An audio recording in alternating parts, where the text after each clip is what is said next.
सो कौन से word problems पे थे हम लोग लास्ट क्लास में? DCQ6 के 2 क्वेश्चन बचे थे, ट्राई किए किसी ने? होमवर्क दिए थे ना, ट्राई नहीं किए? वाह बेटा वाह, बहुत बढ़िया।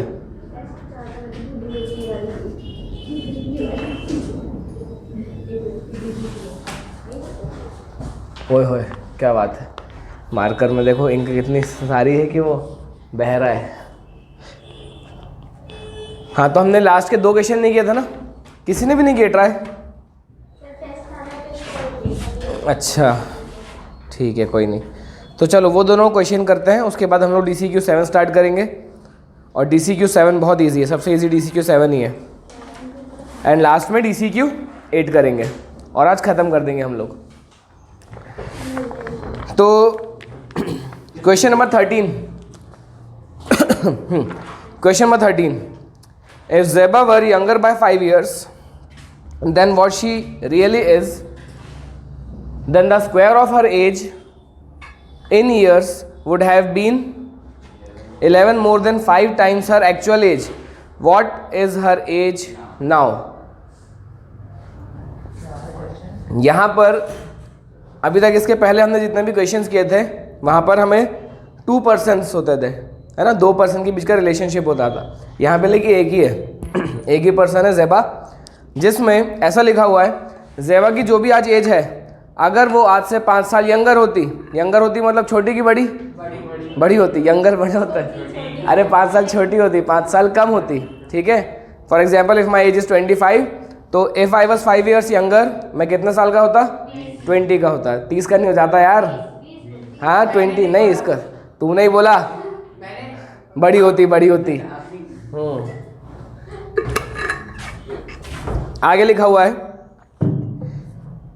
She would have been 11 years more than 5 times her actual age. तो एक बार में अपना काम हो जाएगा, इससे देखना कैसे हो जाएगा। क्वेश्चन नंबर 13 है ना, इसमें भी ज़्यादा हो गया क्या? हाँ ठीक है, देखिए हम लोग मान लेते हैं let the present age of Zeba is x years. Zeba की प्रेजेंट एज हमने क्या मान लिया? x years. Now what is the condition? If Zeba is younger by 5 year, मतलब अगर ज़ेबा अपनी एक्चुअल एज से क्या हो जाए, 5 साल छोटी हो जाए, यंगर हो जाए, तब क्या होगा? तब that age would be 11 more than 5 times her actual age. ऐसे लिखा हुआ है।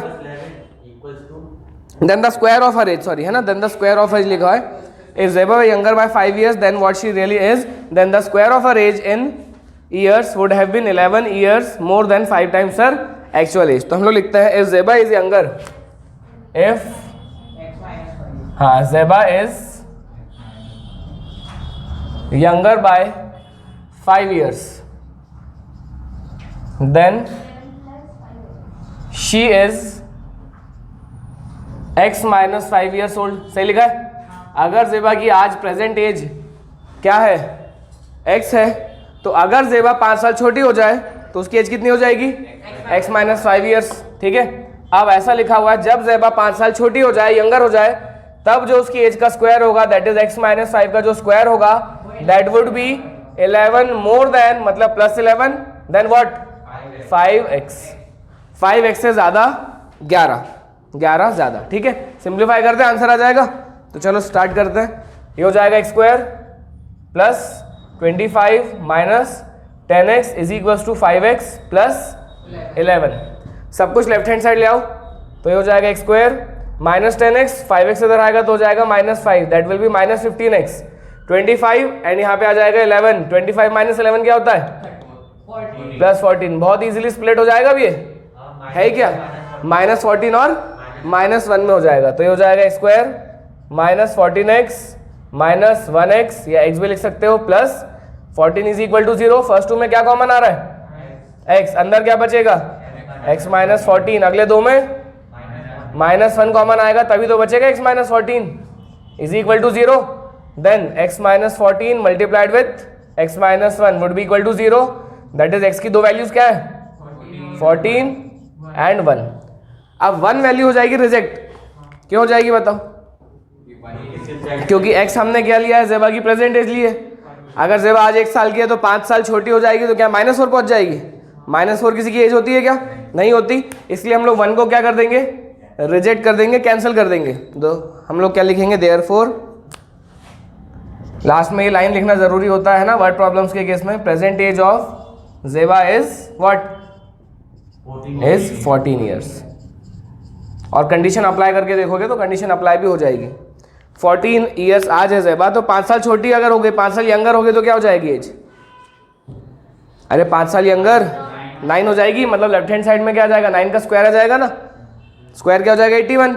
और क्या लिखा हुआ है, 11 मोर देन 5 टाइम्स, 5 टाइम्स 14 क्या होता है, 70। 70 प्लस 11 क्या होता है, 81 होता है। दोनों साइड बिल्कुल बराबर आ रहे हैं, 81 एंड 81। ठीक है। अब क्वेश्चन नंबर 14 थोड़ा सा ट्रिकी है। क्वेश्चन नंबर 14 को ध्यान से पढ़ो, क्या लिखा हुआ है। अगर वो समझ गए तो क्वेश्चन हो जाएगा, अगर वो समझ में नहीं आया लैंग्वेज तो क्वेश्चन में दिक्कत होगी।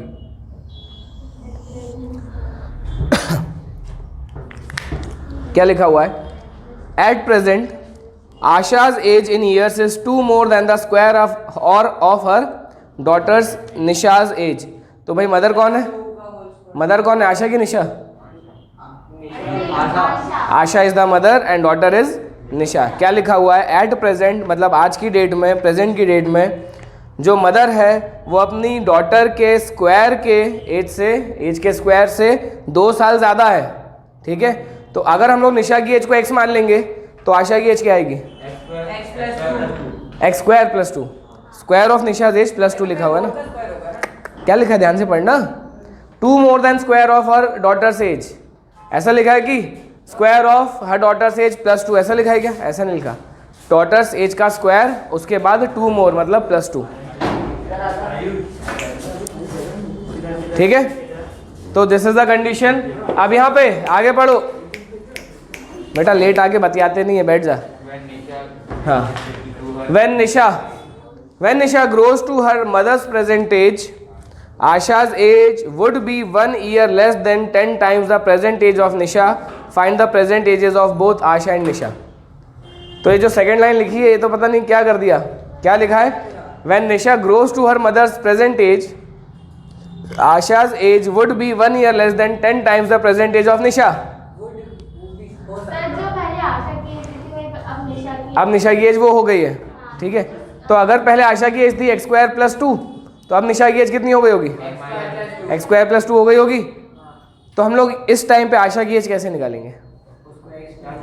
10x minus 1। नहीं वो तो सही बोल रहा है, लेकिन आशा की एज कैसे निकालेगा इस टाइम पे? जब निशा अपनी मम्मी आशा की एज तक पहुंच जाएगी, अपनी मदर की एज तक पहुंच जाएगी, तब आशा कितने साल की हो गई होगी? x स्क्वायर प्लस 2 में तो प्रेजेंट है आशा। क्यों प्लस करेगा उसमें 10 प्लस कर देंगे। क्यों प्लस करेगा? 10 साल बाद की बात हो रही है क्या? 10 टाइम लेस देन थी ना वो, क्योंकि वो तो कंडीशन है। मैं बोल रहा हूँ कंडीशन तो बाद में अप्लाई करते हैं ना हम लोग, पहले हम लोग निकालते हैं ना कि इतने साल बाद वो कितने एज की हो चुकी होगी, यही करते हैं।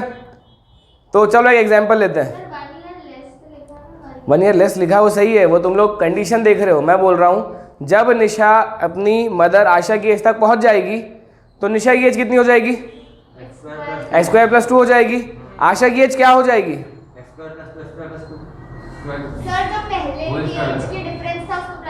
दो जो पहले की एज का डिफरेंस था उसको प्लस कर देंगे। बस यही पूछना चाह रहा था मैं। For example let's say for example my age is 25 and your age is 15। ठीक है, फॉर एग्जाम्पल।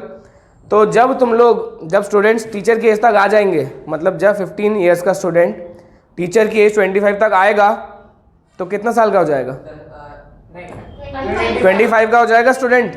अगर स्टूडेंट 25 का हो जाएगा तो कितने ईयर्स बाद की बात हो रही है, 10 ईयर्स के बाद की बात हो रही है। मतलब हमने क्या किया, दोनों की एज का डिफरेंस निकाल दिया, उतना साल बाद की बात हो रही है। ठीक है, तो देखें भाई, अरे बाप रे क्या हो गया, हैप्पी बर्थडे। अच्छा हैप्पी होली। मेरे आउटफिट्स पे तो नहीं गिरा, हाथ तो खराब हो गए। और क्या बोलता है, इनफिट बोलते हैं क्या, पता नहीं। चल इधर देखो, हाँ क्वेश्चन नंबर 14 हम लोग मान लेते हैं let the present age of Nisha is x years। Present age of Nisha क्या है? x years। नाउ आशा की एज कितनी हो जाएगी? Therefore the present age of Asha will be equal to what? सही बता रहे थे क्या? X square plus 2, x plus 2 का होल स्क्वायर कर देगा तो गलत हो जाएगा। क्या लिखा हुआ है? 2 years more than square of her daughter's Nisha's age. ठीक है, डिफरेंस ऑफ देयर एजेस क्या है? हम लोग निकालते हैं difference of their edges. Difference of their edges कितना आएगा डिफरेंस? ऑब्वियसली आशा की एज ज़्यादा होगी तो ज़्यादा एज जो है एक्स स्क्वायर प्लस 2, उसमें से हम लोग क्या कर देंगे? एक्स को माइनस कर देंगे। ठीक है, now when Nisha grows up to her mother's present age, अगर निशा उसकी माँ आशा की प्रेजेंट एज तक पहुंच जाती है तो कितने साल बाद की बात हो रही है? तो हम लोग लिखते हैं after how many years? After these many years. ठीक है, तो after x square plus 2 minus x years, इतने साल बाद की बात हो रही है। अब बताओ, चलो निशा की एज कितनी हो जाएगी? जब निशा अपनी मदर आशा की एज तक पहुंच जाएगी तब निशा की एज कितनी हो जाएगी? एक्स स्क्वायर प्लस 2 होगी। या तो डायरेक्टली भी करके देख सकते हो, पहले कितनी थी? एक्स थी, और इतने साल बाद तो हम लोग एक्स में ऐड कर देंगे। तो क्या क्या कैंसिल आउट हो जाएगा? माइनस एक्स और प्लस एक्स कैंसिल आउट हो जाएगा। क्या बचेगा? एक्स स्क्वायर प्लस 2 ही तो बचेगा। आशा की एज कितनी हो जाएगी? ये इंपॉर्टेंट है। आशा की एज पहले कितनी थी? एक्स स्क्वायर प्लस 2 थी। ठीक है इतना, और इतने साल बाद की बात हो रही है। कितने साल बाद की बात हो रही है? इतने साल बाद की बात हो रही है, तो ये क्या हो जाएगा? ऐड हो जाएगा ना। X square plus 2 minus x क्या हो जाएगा? इसमें ऐड हो जाएगा। तो आशा हो जाएगी इतने साल की और निशा हो जाएगी इतने साल की। तो हमने पहले निकाला कि दोनों ही कितने ईयर्स की हो जाएंगी। नाउ द कंडीशन इज जब निशा अपनी मदर आशा की एज की हो जाएगी तब जो भी आशा की एज होगी दैट वुड बी, क्या लिखा है? 1 year less than 10 times the present age of Nisha. तो आशा की एज कितनी हो जाएगी इतने साल बाद? कुछ कैंसिल आउट हो रहा है क्या? कुछ भी नहीं हो रहा ना। तो ये एक्स स्क्वायर और एक्स स्क्वायर क्या हो जाएगा? 2x स्क्वायर, देन ये 2 + 2 क्या हो जाएगा? 4। तो यहाँ पे कंडीशन है 2x square minus X plus 4, ये हो जाएगी ना इतने साल बाद आशा की age. And that would be 1 year less than 10 times the present age of Nisha. Present age of Nisha is what? X. बन गई इक्वेशन। बस यही था इसमें काम कि दोनों के एज का डिफरेंस निकालना था। इसमें डायरेक्टली नहीं गिवन था कि आफ्टर 10 years, आफ्टर 5 years या ऐसा कुछ, हमें बस डिफरेंस निकालना था। करते हैं सिंप्लीफाई। यहाँ है 10x माइनस 1, तो चलो लेफ्ट हैंड साइड ले आओ इसको। ये हो जाएगा 2x स्क्वायर माइनस एक्स, इधर आएगा तो क्या हो जाएगा? ये minus 11x and plus 5 is equal to 0। 5 2 split हो रहा है। कैसे? माइनस 10 और माइनस 1 में, तो minus 10x minus X plus 5 is equal to 0। 2x common आ रहा है यहाँ से, क्या बचेगा? x minus 5। इन दोनों से क्या कॉमन आएगा कि x माइनस 5 बचे? माइनस 1 कॉमन आएगा। x नहीं, माइनस 1 कॉमन आएगा। पूरे में एक फैक्टर कॉमन आ रहा है x माइनस 5 और बचेगा 2x minus 1 is equal to 0। ठीक है, तो x इज इक्वल टू क्या आ रहा है? 5। एंड दूसरी कंडीशन से x कितना आ रहा है? 1/2 आ रहा है ना। नाउ 1/2 प्रेजेंट एज ऑफ निशा हो सकती है कि नहीं? क्यों नहीं हो सकती यार? 1/2 मतलब आधा साल। आधे साल के होते हो कि नहीं होते? बच्चे होते हैं ना कि सीधे 1 साल पैदा हुए और अगले दिन अगले साल 1 साल के हो गए। 6 महीने के मतलब आधा साल होता है ना। मतलब निशा आधे साल की हो सकती है ना, प्रेजेंट एज ऑफ निशा हो सकती है हाफ। लेकिन इसको प्रेजेंट एज ऑफ आशा में पुटअप करके देखो। अगर एक्स की जगह हाफ रखोगे तो प्रेजेंट एज ऑफ आशा क्या हो जाएगी? सोचे ना जरा। एक्स का स्क्वायर करना है 1/4। 1/4 में 2 ऐड कर दोगे तो क्या मिलने वाला है? 9/4। 9/4 मतलब 2.25। भाई 2.25 साल की माँ हो सकती है क्या कोई? नहीं हो सकती ना। ठीक है, तो यहाँ पे हम लोग क्या करेंगे? ये वाली वैल्यू को क्या कर देंगे? रिजेक्ट कर देंगे। तो हम लोग लिखते हैं when x equals to half, हमारे पास एक्स स्क्वायर प्लस 2 जो आ रहा है वो कितना आ रहा है? 9/4 आ रहा है। ठीक है, प्रैक्टिकली नॉट पॉसिबल। इंसानों के केस में तो not possible, practically not possible, ऐसा पॉसिबल ही नहीं है। देयरफॉर प्रेजेंट एज ऑफ निशा कितनी है? प्रेजेंट एज ऑफ निशा हमने क्या माना था? x, तो x का आंसर क्या आ रहा है अपने पास? Correct answer 5। तो present age of Nisha is 5 years and present age of Asha will be 27। Present age of Asha is 27 years। Now this is possible, obviously possible, है ना। तो ये दो क्वेश्चन थोड़े से अलग थे ना, थोड़े से अलग थे, इसलिए मैंने बोला था ट्राई करके देखना कि ये क्वेश्चन थोड़े से अलग होंगे। क्या हो गया? क्या अलग था? तुम लेट हो गए, तुमने अलग वाला पार्टी छोड़ दिया।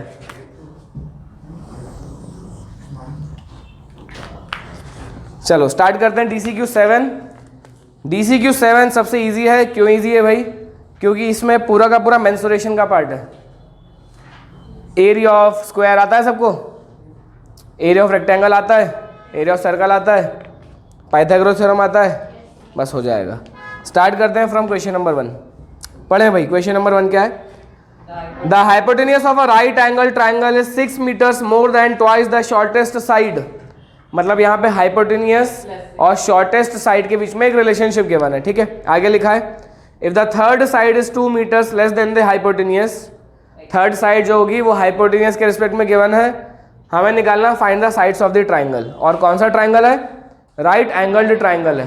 तो हाइपोटेनियस और शॉर्टेस्ट साइड के बीच में रिलेशनशिप है, तो हम लोग किसको मानेंगे? एक्स किसको मानेंगे? x हाइपोटेनियस होगा। एक्स हाइपोटेनियस को मानेगा पक्का? शॉर्टेस्ट साइड को मानो, एक्स ज़्यादा बेटर है। सर तो फिर वो दिक्कत होगी अगर तू हाइपोटेनियस को एक्स मानेगा तो कंडीशन में आ नहीं पाएगा। x प्लस 6 हो जाता। कौन? शॉर्टेस्ट शॉर्टेस्ट साइड क्या हो जाता? x माइनस 6 हो जाता है ना। और थर्ड साइड क्या हो जाता? x माइनस 2 हो जाता। हाँ वो भी कर सकता है, कोई दिक्कत नहीं है, ठीक है। और इसमें x प्लस 6 होगा और हाँ इसमें x प्लस 6 हो जाएगा, x प्लस 6 माइनस 2 हो जाएगा, है ना। तो हम लोग मान लेते हैं यहाँ पे क्वेश्चन नंबर 1 में late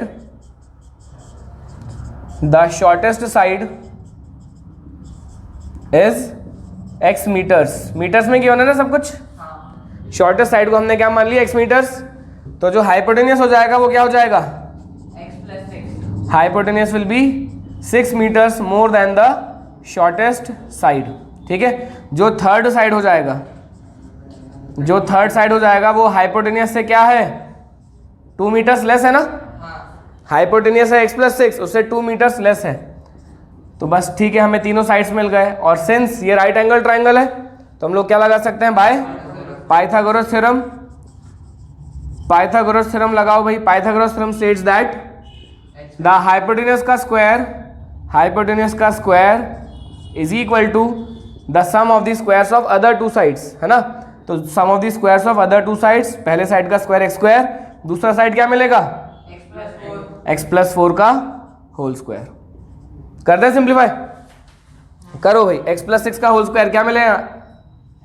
x² plus 36 plus 12x is equal to x² plus x² plus 16 plus 8x। तो एक x² तो कैंसिल आउट हो रहा है ना। अब बाकी सबको उठाओ, राइट हैंड साइड फेंक दो। x² ऑलरेडी है, 12x उधर जाएगा तो नेगेटिव हो जाएगा। 8x minus 12x will be minus 4x and constant देंगे 36, उधर जाएगा तो राइट हैंड साइड नेगेटिव हो जाएगा। 16 माइनस 36 विल बी माइनस 20। हो रहा है क्या स्प्लिट? कैसे? -5 प्लस 4।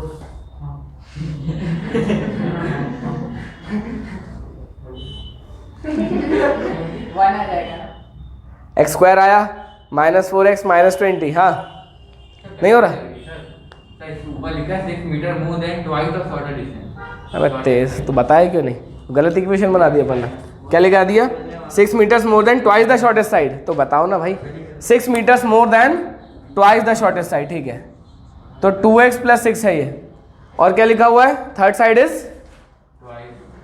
2 meters लेस देन दी हाइपोटेनियस। तो ये भी क्या हो जाएगा? 2x प्लस 6 में से 2 माइनस हो जाएगा। तो यहाँ पे this will be 2x and this will be 2x as well. Simplify करेंगे तो 2x का स्क्वायर क्या हो जाता है? 4x स्क्वायर हो जाता है। ये वाला x square as it is रहने देते हैं, है ना। नाउ 2x का होल स्क्वायर क्या हो जाएगा? 4x स्क्वायर हो जाएगा। ये हो जाएगा अपने पास 4x स्क्वायर। अच्छा यहाँ भी चेंज होगा, 6 का स्क्वायर तो 36 हो गया, 2 6 जार 12, 12 2 जार 24, इट विल बी 24x। आगे बढ़ते हैं तो x square as it is, कोई दिक्कत नहीं है। ये हो जाएगा 4x स्क्वायर, ये हो जाएगा 16, 2 2 जार 4, सॉरी 2 4 जार 8, और ये हो जाएगा क्या? 16। इक्वेशन क्या बनेगी बताना अब। अगेन 4x स्क्वायर तो हो गया कैंसिल आउट, कोई दिक्कत नहीं है। x square as it is. Now 24x अगर राइट हैंड साइड गया तो क्या हो जाएगा? Negative 16x minus 24x will be, 10x बचेगा। अरे यार मत तो करे भाई। हाँ हाँ, और ये 36 और 16 अब सही है, अब स्प्लिट हो जाएगा तो ये हो जाएगा minus 10x plus 2x minus 20 is equal to 0, that is ये हो जाएगा x minus 10 and x plus 2 में स्प्लिट, ऐसे ही होगा ना, x माइनस 10 और x प्लस 2। हाँ सही है। तो x की दो वैल्यूज बताए क्या आ रही है? x की वैल्यू आ रही है 10 और x की वैल्यू क्या आ रही है? माइनस 2। अब x की वैल्यू माइनस 2 पॉसिबल है क्या? क्यों नहीं है? बिकॉज लेंथ है, length is never be negative, तो x की वैल्यू माइनस 2 लिखना पड़ेगा एग्जाम में, है ना। अभी ऐसे क्रॉस मत कर देना। Since x is equals to a length, x is the length, length can never be negative, therefore x is equals to minus 2 is not possible, ऐसे लिखना पड़ेगा एग्जाम में। Therefore the only value of x is 10। तो अगर x 10 है that is हमें shortest side मिल गया। What is the shortest side? x 10 है 10 meters. What is the hypotenuse? 26 meters, yes. And what is the third side? 24 metre. Third side is 24 meter. Hypotenuse से 2 meters कम, क्योंकि find the sides बोला था ना, तो तीनों sides का आंसर लिखना पड़ेगा। Now, similar kind of question is question number 2. The hypotenuse of a grassy land in the shape of a right triangle is 1 meter more than twice the shortest side. 1 meter more than twice the shortest side. If the third side is 7 meters more than the shortest side, find the sides of the grassy land. किस shape में है? Right angle triangle के shape में। हम लोग shortest side को अगर x मान लेंगे तो हाइपोटेन्यूज क्या हो जाएगा? 1 meter more than twice the shortest side, 2x plus 1 हो जाएगा। And the third side is 7 meters more than the shortest side, that will be, हाँ सही बोल रहे हो, x plus 7 लगा दोगे, पाइथागोरस थ्योरम हो जाएगा काम। अभी करोगे, है ना, मैं नहीं करवा रहा। क्वेश्चन नंबर 2 आंसर बताना मुझे करके। क्या 2x plus 1 आएगा हाइपोटेनियस एंड x plus 7 आएगा थर्ड साइड, सही है। नाउ क्वेश्चन नंबर 3 हो जाएगा तो करना ही है तुम लोग को अभी, ऑब्वियसली सारे क्वेश्चन नहीं होंगे।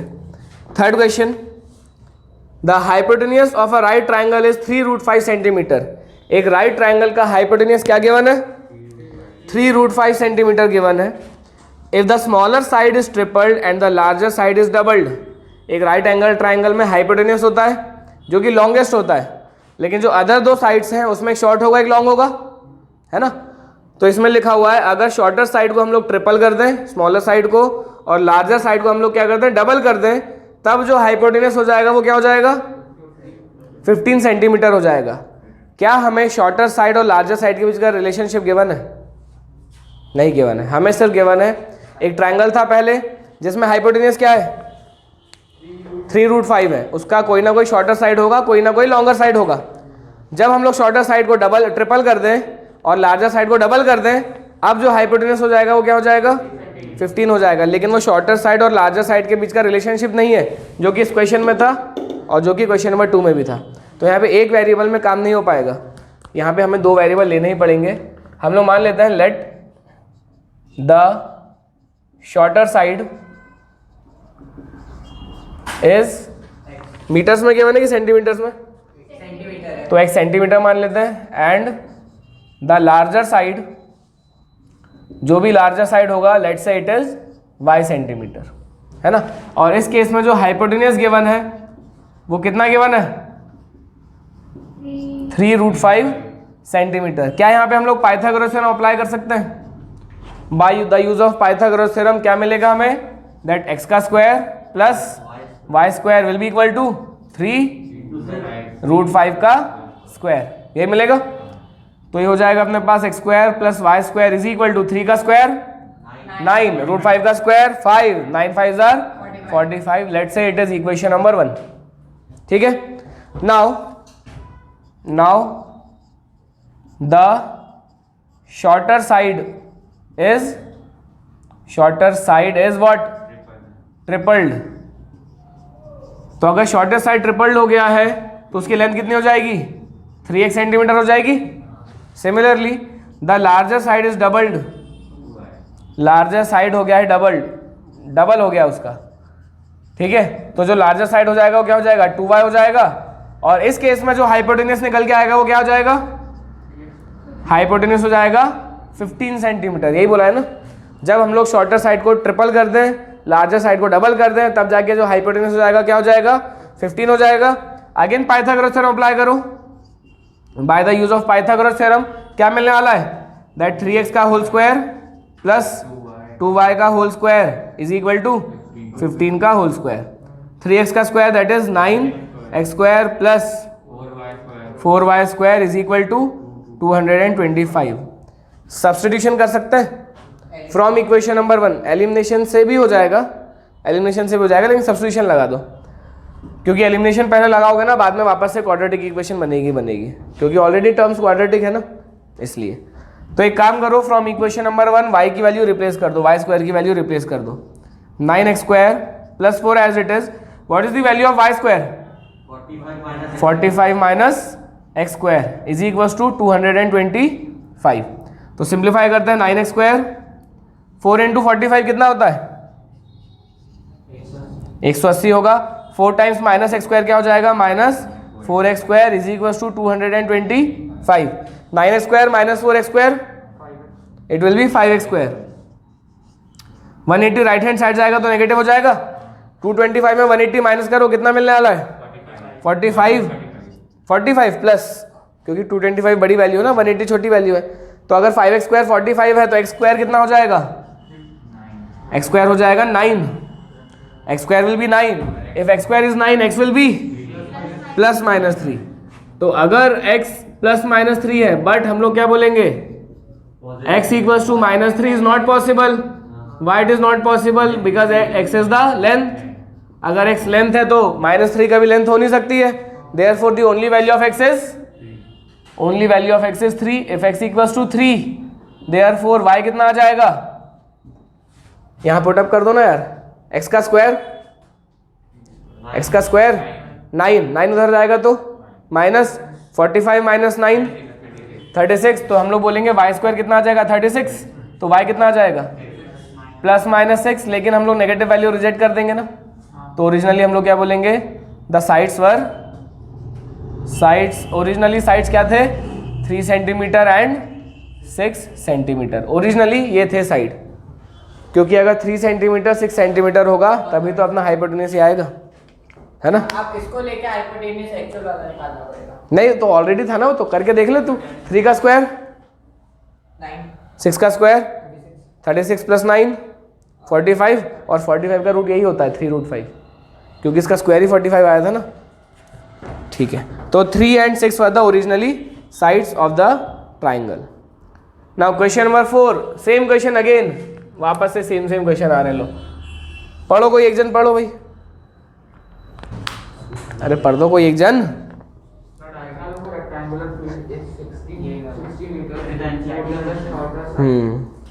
The longer side is 20 meters more than the shorter side. Find the sides of the field. Find the sides of the field. एक ट्राइंगल के केस में, एक रेक्टेंगल के केस में बोला गया है। क्वेश्चन नंबर क्या है? ये 4 है। डायग्राम चाहो तो बना लो, चाहो तो मत बनाओ, चलेगा, कोई दिक्कत नहीं है। पेपर में आ जाएगा। एक रेक्टेंगल गिवन है, मतलब हर एक एंगल 90 डिग्री होता है। ठीक है, तो हम लोग मान लेते हैं शॉर्टर साइड क्या है? x है। शॉर्ट मीटर्स में गिवन है क्या? मीटर्स है ना, x मीटर से हम लोग मान लेते हैं शॉर्टर साइड। तो what is the diagonal? Diagonal क्या है? डायगोनल है 60 मीटर्स मोर, मतलब x प्लस 60 है, शॉर्टर साइड से 60 मीटर्स ज़्यादा है। 60 meters more than the shorter side. If the longer side is 30 meters more than the shorter side, जो longer side है वो क्या है 30 meters more than the shorter side, x plus 30 meters है. तो यहाँ पे कैसे बनेगी equation? By the use of Pythagoras theorem. बना लोगे? क्या बनेगी इक्वेशन? x प्लस 60 का whole square is equal to x square plus x plus 30 का होल स्क्वायर. बनाना इक्वेशन और आंसर बताना. ये क्या हो रहा है? Question number 5 is important. Question number 5 important क्यों है? क्योंकि 9th का एक सर्कल की थ्योरम लगने वाली है यहाँ पे. 9th क्लास के एक सर्कल की थ्योरम लगने वाली है. क्वेश्चन नंबर 5 पढ़ते हैं. A pole has to be erected at a point on the boundary of a circular park of diameter 13 meters in such a way that the difference of its distance from the two diametrically opposite fixed gates A and B on the boundary is 7 meters. ये पूरी एक line थी. Erected मतलब क्या होता है? सीधा करना. ठीक है. एक पोल है जो कि सर्कल की बाउंड्री पे कुछ इस तरीके से है कि उसको हमें क्या करना है? बस उसको फिक्स करना है ना. इन शॉर्ट उसको क्या करना है? हमें बस फिक्स करना है. तो देखें, एक सर्कुलर क्या है? पार्क है. एक सर्कुलर पार्क है हमारे पास और इस सर्कुलर पार्क में एक पोल को हमें फिक्स करना है. Let's say P is the pole which has to be erected या which has to be fixed. ठीक. नाउ इस पोल का दो डायमेट्रिकली अपोजिट पॉइंट या फिर दो डायमेट्रिकली अपोजिट गेट से, तो gate A and gate B यहाँ पे लिख देते हैं हम लोग. Gate A and gate B. और ये दोनों गेट्स डायमेट्रिकली अपोजिट है. इसका मतलब है डायमीटर के एंड पॉइंट्स हैं. ठीक है. डायमेट्रिकली अपोजिट का मतलब क्या होता है? डायमीटर के एंड पॉइंट्स पे है गेट और वो दोनों गेट क्या है? फिक्स है. लिखा हुआ है ऐसा. तो यहाँ पे हम लोग ये बोल सकते हैं कि ए बी का जो टोटल लेंथ होगी वो क्या हो जाएगी? 13 मीटर्स. मानते हो? पक्का?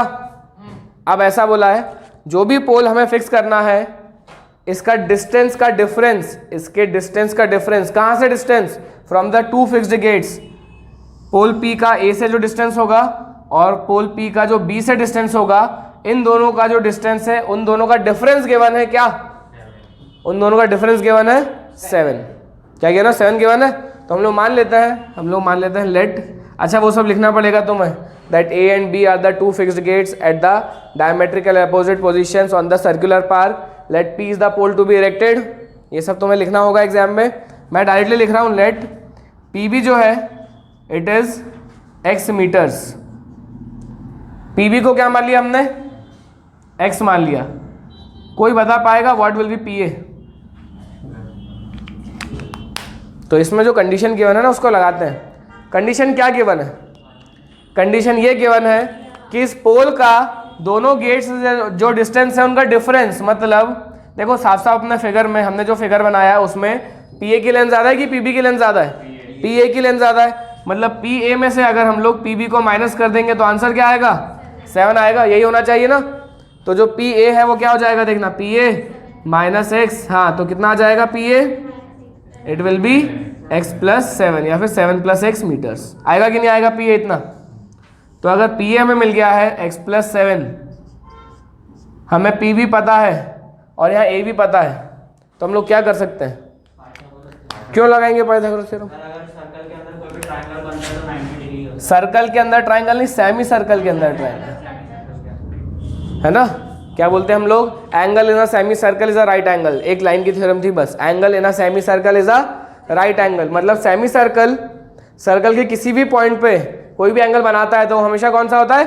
राइट एंगल होता है. मतलब ये P पॉइंट यहाँ पे कहीं भी मूव कर जाए, P पॉइंट पे हमेशा एंगल क्या बनेगा? 90 डिग्री बनेगा. तो हम लोग लिखेंगे ऐसा, since angle in a semi circle is a right angle. एक सेमी सर्कल के अंदर जो भी एंगल होता है वो राइट एंगल होता है. Therefore what we can say that angle APB कितना है? 90 डिग्री है. तो in this triangle, in the triangle APB apply कर दो पाइथागोरस थ्योरम. अप्लाई करो. क्या मिलने वाला है? x प्लस 7 का होल स्क्वायर प्लस x का square, it will be equal to 13 का स्क्वायर. सिंप्लीफाई करना, सॉल्व करके बताना आंसर. अभी इसमें आ गया फोर्थ का आ गया आंसर. 90 आ गया. 90 शॉर्टेस्ट साइड का, तो लार्जर साइड का क्या आएगा? लार्जर साइड 150 हुई plus larger side not the diagonal. Larger और लॉन्गेस्ट में फर्क है। लॉन्गेस्ट मतलब सबसे बड़ा, लार्जर मतलब उससे बड़ा, शॉर्टर से बड़ा मतलब लार्जर 120 आएगा, और डायगोनल क्या आएगा? वो आएगा 150 आएगा। अब सही है, ठीक है। हाँ भाई, क्वेश्चन करते हैं हम लोग 6th। इनको सबको तो मैं सॉल्व करना है पूरा नहीं करवा रहा मैं, इजी क्वेश्चन है यार, है ना, सिंपल सी इक्वेशन बन रही है। क्वेश्चन नंबर कौन सा? 6th क्वेश्चन पे आते हैं। क्या लिखा हुआ है? The length of the sides forming right angle of a right angle triangle, दो बार लिख दिया क्या? Of a right angle triangle are 5x centimetre and 3x minus 1 centimetre. एक राइट एंगल ट्राइंगल में जो दो साइड्स हैं जो कि राइट एंगल बनाते हैं, मतलब the sides containing the right angle, तो अगर मैं फिगर को लिखूं कुछ ऐसा, जो दो साइड्स हैं जो कि राइट एंगल को कंटेन कर रहे हैं, उनकी लेंथ क्या है? एक है 5x, क्या है, x है कि 5x है? एक 5x है और एक क्या है? 3x minus 1। मीटर्स में? सेंटीमीटर्स में। Both are in centimetres. आगे क्या लिखा हुआ है?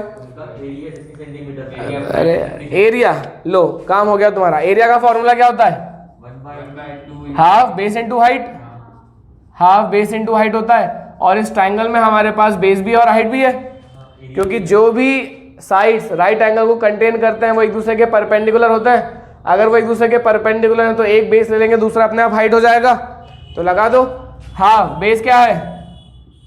5x, और हाइट क्या है? 3x minus 1 is equal to what? 60। तो यहाँ से हम लोग बोल देंगे 5x into 3x 15x square, 5x into minus 1 minus 5x, और ये हो जाएगा 120। क्रॉस मल्टीप्लाई हो गए, 5 को कॉमन निकाल के कैंसिल आउट करो तो ये हो जाएगा 3x स्क्वायर माइनस x। यहाँ से 5 कॉमन निकलता है तो क्या मिलता है हमें? 24। तो माइनस 24 इज इक्वल टू 0। इसको सिंप्लीफाई करना, आंसर आएगा। बहुत इजीली टूट जाएगा, बहुत इजीली। 3 और माइनस 24 है ना, 24 3 तो 72 होता है। बताओ कौन से दो नंबर में टूटेगा? माइनस 72 चाहिए, मल्टीप्लीकेशन एडिशन चाहिए, -1 8 और 9, -9 और +8। 9 8 72 होता है, और -9 + 8 क्या हो जाएगा? -1 हो जाएगा। कर लोगे, है ना? आंसर बताना फिर उसके बाद, ठीक है। नेक्स्ट कौन सा? Question number 7।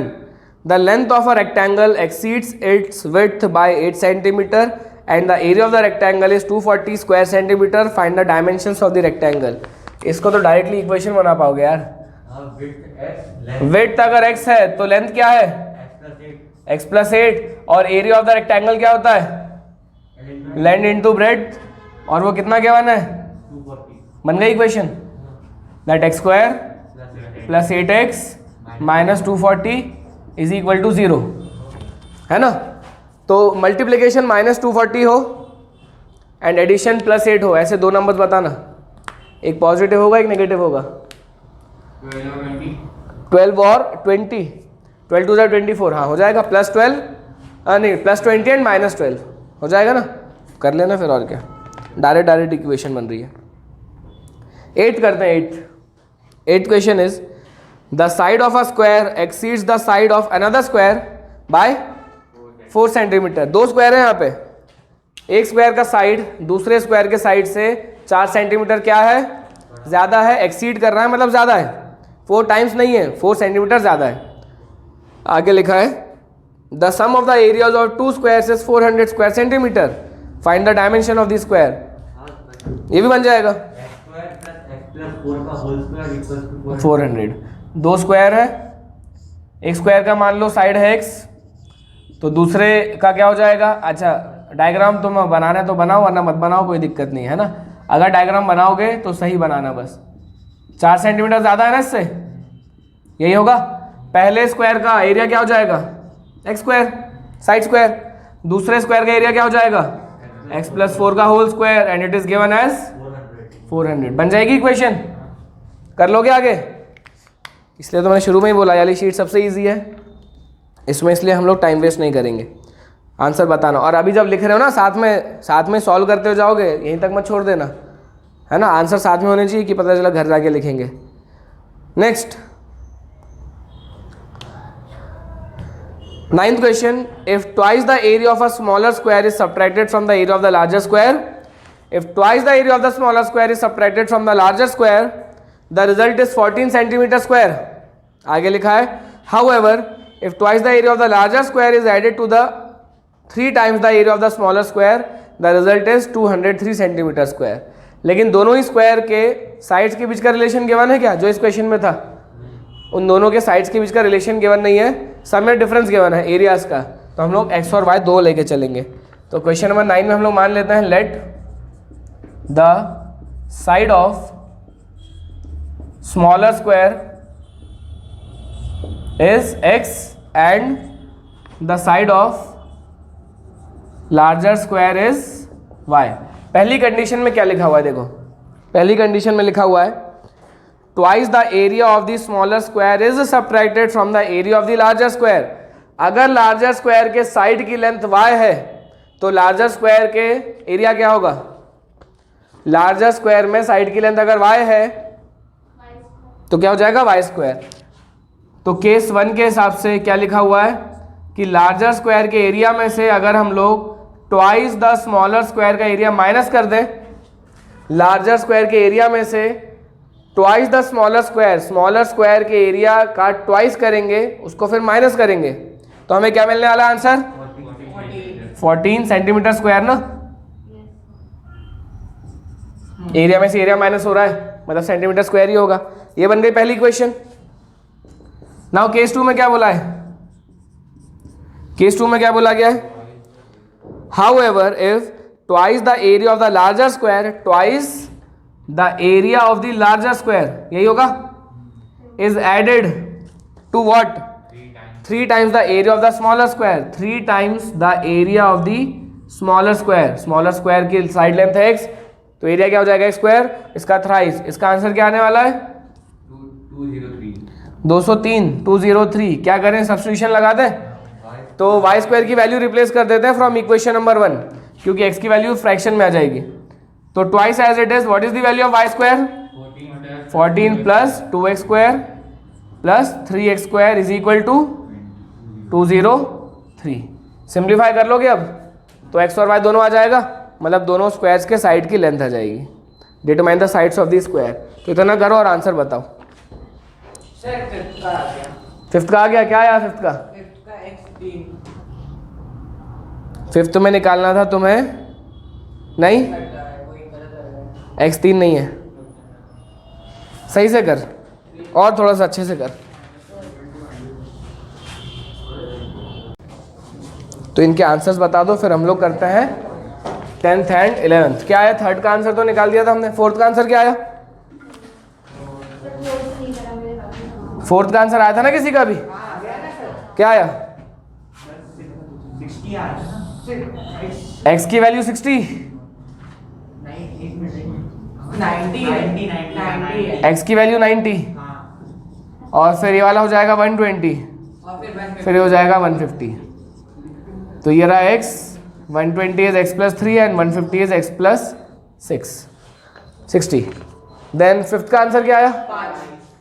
x बराबर 5, तो यहाँ लिख देंगे हम लोग x इक्वल्स टू 5 और लास्ट में स्टेटमेंट लिखना पड़ेगा that the pole should be erected at the distance of 5 metres from pole B, क्योंकि according to our figure it is from pole B. अब अगर किसी बच्चे ने यहाँ पे पोल ए लिया होगा तो भी चलेगा, है ना। तो वो क्या लिखेगा? That the pole should be erected at the distance of 5 metres from pole A. तो चेक करने वाला फिगर देखेगा और बताएगा कि हाँ ठीक है, सही है कि नहीं है। ये आ गया आंसर फिफ्थ का। सिक्स्थ का आंसर क्या आया? हाइपोटेन्यूस आया ना 17, तो हाइपोटेन्यूस 17 आया। ये कितना आया? 15 है ना, और ये आएगा 8। ठीक है। सेवेंथ का आंसर? सेवेंथ का 12 है और 20। क्या? 12 एंड 20। 12 मतलब विड्थ होगा, 20 हो जाएगा लेंथ। ठीक है। एट्थ का? 12 एंड 16 मतलब x होगा 12, x होगा 12 और x प्लस 4 होगा 16। ठीक है। नाइन्थ का? x की वैल्यू 5 और y की वैल्यू 8, ठीक है। तो ये हो गए। अब नेक्स्ट क्वेश्चन करते हैं।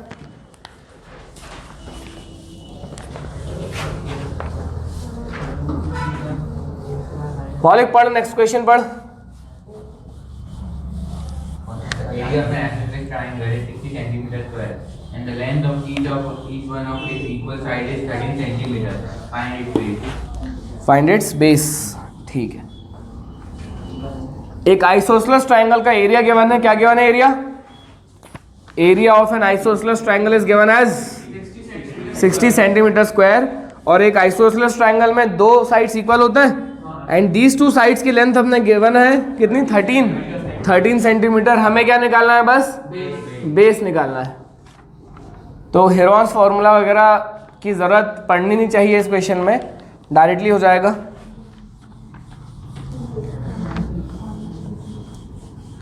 देखिए इक्वेशन बनवाता हूँ, फिर सॉल्व करके बताना।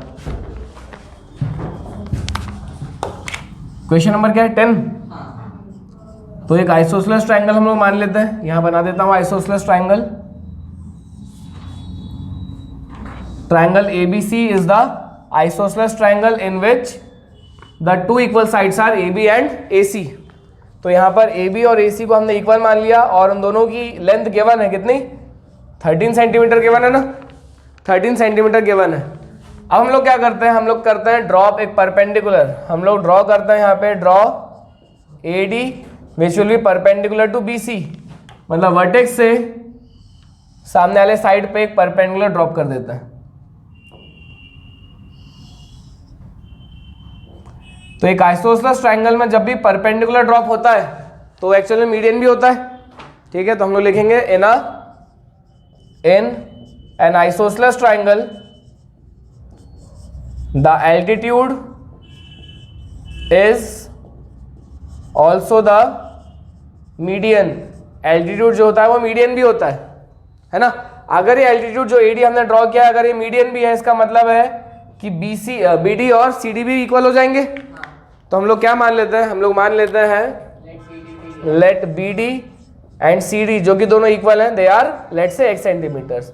BD की लेंथ कितनी है? x, और CD की लेंथ भी कितनी है? x centimetre. क्लियर है इतना?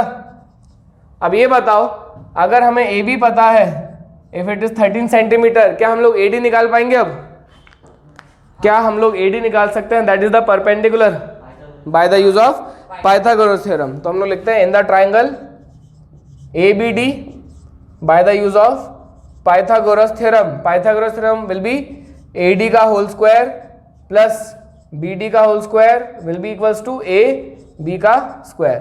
AD हमें चाहिए तो AD का square as it is plus BD का स्क्वायर। BD की लेंथ कितनी है? x, तो हो जाएगा x square is equals to AB का स्क्वायर 13 का स्क्वायर। तो हमें AD का स्क्वायर मिल जाएगा, that will be 169 minus x square, and what will be AD? It will be root of 169 minus x square in centimetre. ये आ गया AD, मतलब हमें क्या मिल गया? एल्टीट्यूड मिल गया। नाउ एरिया क्या गिवन है? एरिया गिवन है 60 सेंटीमीटर स्क्वायर। एरिया का फॉर्मूला क्या होता है? Half base into height. What is the base?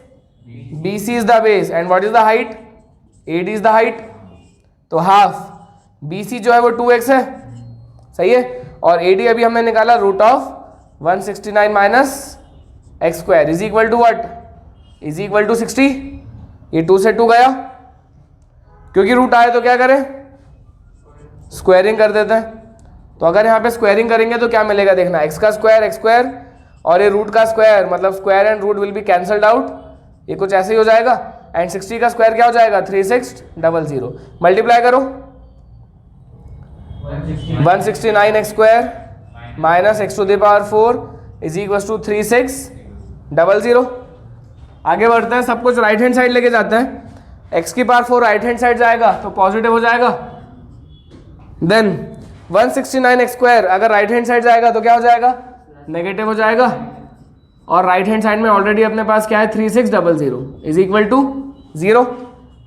Now ये कौन सी इक्वेशन है? इसकी डिग्री क्या है? 4 डिग्री वाली इक्वेशन क्या कहलाती है? बाय क्वाड्रेटिक कहलाती है। तो हम लोग यहाँ पे काम करते हैं, बाय क्वाड्रेटिक को क्वाड्रेटिक में चेंज करते हैं।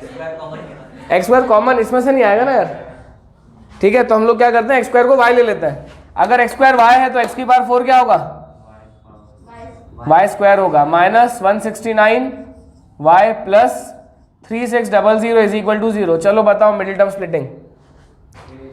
माइनस 169 चाहिए अपने को एडिशन में और 3600 चाहिए मल्टीप्लिकेशन में। पॉजिटिव, दोनों नंबर्स नेगेटिव होने चाहिए, दोनों नंबर्स नेगेटिव होंगे। 144 और 25 करके देखना, मल्टीप्लाई करके देखना।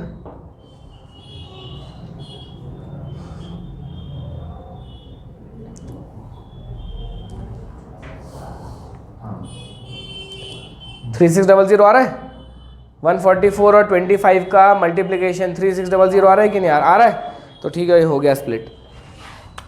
तो ये हो जाएगा अपने पास Y square minus 144y minus 25y plus 3600 is equal to 0। पहले दो में y कॉमन आ रहा है, y माइनस 144, अगले दो में माइनस 25 कॉमन आ रहा है, y minus 144 is equal to 0। That is y minus 144 multiplied with y minus 25 is equal to 0। तो y की वैल्यू है 144 या फिर y की वैल्यू क्या है 25, ठीक है। तो अगर y 144 है दैट मीन्स एक्स स्क्वायर क्या है, एक्स स्क्वायर 144 है। यहाँ से एक्स स्क्वायर क्या है 25 है। अगर यहाँ से एक्स स्क्वायर 144 है तो x कितना आएगा 12, प्लस माइनस आएगा लेकिन नेगेटिव रिजेक्ट हो जाएगा ना, because x was the distance length. Similarly यहाँ से x कितना आ जाएगा 5 आ जाएगा। क्या निकालना क्या था, बेस। तो बेस निकालना है हमें। देखो दोनों वैल्यू एक्सेप्टेबल है ना, तो हम लोग निकालेंगे जो बेस था वो क्या था, BC था ना, एंड BC वाज 2x। तो या तो बेस जो है वो क्या है 2x का डबल, मतलब ये 12 का डबल, दैट इज 24 सेंटीमीटर या फिर 10 सेंटीमीटर। इनमें से कुछ भी हो सकता है। क्यों हो सकता है, सही तो बात है। अगर ये देखो x अगर 12 हो जाएगा और ये ऑलरेडी 13 है, तो ये बचा हुआ जो 80 हो जाएगा, ये क्या हो जाएगा 5 हो जाएगा ना। 12, 5 और 13 का पाइथागोरियन ट्रिपलेट होता है। सिमिलरली अगर यहाँ पे ये जो x है ये 12 है, ये सॉरी चलो 5 है, तो ये 5 और ये 13 है, तो अपने आप क्या हो जाएगा, ये वाला 12 हो जाएगा, है ना। और अगर ये 12 हो गया तो ये वाला क्या हो जाएगा 5 हो जाएगा। तो पाइथागोरियन ट्रिपलेट दोनों ही केसेस में सही आ रहा है। दैट मीन्स या तो बेस 24 होगा या तो 10 होगा। नेक्स्ट क्वेश्चन करते हैं, DCQ 7 का last question. The perimeter of a right triangle is what 60 centimetres, the hypotenuse is 25 centimetres. Find the area of the triangle. Area निकालना है। देखें ट्राइंगल बना देता हूं। एक राइट एंगल ट्राइंगल में 25 सेंटीमीटर तो उसका हाइपोटेन्यूज है। हम लोग मान लेते हैं जो बेस होगा वो होगा x सेंटीमीटर्स। इस ट्राइंगल में मान लेते हैं जो बेस है that is BC, it is x centimetre. अब ये बताओ पेरीमीटर मतलब क्या, sum of what, sum of what, sum of all the sides, ठीक है। Sum of all the sides that is AB plus BC plus CA is what 60 centimetre. It is given ना, that perimeter कितना था 60 centimetre था। चलो AB क्या लिया हमने, what is AB, what is AB हमने क्या लिया है AB। अच्छा AB को नहीं लिया हमने कुछ भी, AB as it is. BC को हमने क्या लिया है x, और AC कितना है 25 इज इक्वल टू 60। तो यहाँ से हमें क्या मिल जाएगा, AB मिल जाएगा। AB कितना आ जाएगा 60 माइनस 25 35 होता है, और फिर माइनस 6 सेंटीमीटर्स। तो ये बताओ AB मिल गया। क्या हम लोग पाइथागोरस थ्योरम अप्लाई कर सकते हैं, पाइथागोरस थ्योरम अप्लाई करोगे तो क्या मिलेगा हमें, AB square plus BC square is equal to AC square मिलेगा।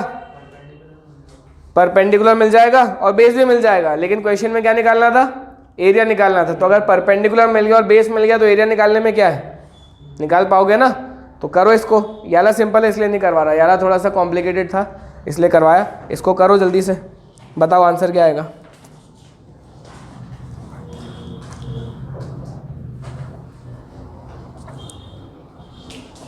सबका आ गया आंसर? क्या आया? x इक्वल्स टू 15 या फिर x इक्वल्स टू 20, दोनों आंसर करेक्ट है ना? इसको केस 1 ले लेना और इसको केस 2 ले लेना। तो दोनों ही केसेस से जो एरिया आएगा तुम्हारा हाफ बेस इनटू हाइट से 150 सेंटीमीटर स्क्वायर आएगा, क्योंकि क्वेश्चन में फाइनली क्या पूछा गया है? एरिया पूछा गया है, तो area will be 150 centimetre square.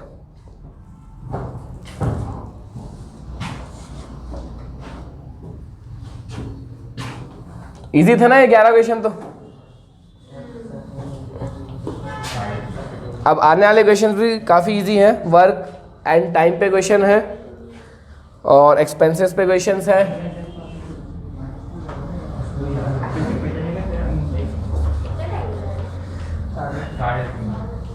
हाँ आधी क्लास हो गई। हाँ आराम से हो जाएंगे ना। तेरे किस में? नहीं 13 क्वेश्चन है ना, उन 13 क्वेश्चन में मैं मुश्किल से तो मैं 7 से 8 क्वेश्चन ही करवाऊंगा, एक जैसे ही है। सर हमारी एक मैम थी, वो एक एक्सरसाइज में 2 क्वेश्चन कराएंगी, बाकी सारे दो तो ज्यादा बोल दिए, एक क्वेश्चन एक तो करवाती है, कुछ तो फॉर्मूला लिखवा के छोड़ देते हैं। जाओ बेटा, तो मैं तो आता होगा, फॉर्मूला लिख दिया मैंने, है ना? तो चले DCQ 8 स्टार्ट करते हैं। याद करो लीनियर इक्वेशन इन 2 वेरिएबल में भी हमने टाइम एंड वर्क के क्वेश्चन किए थे एंड पाइप एंड सिस्टम के क्वेश्चन किए थे। वहां पर भी हम लोग क्या करते थे? हम लोग 1 डे वर्क या 1 मिनट वर्क या 1 आवर वर्क में चेंज कर लेते थे क्वेश्चन को। हाँ लेकिन मजा इन्हीं में आता है।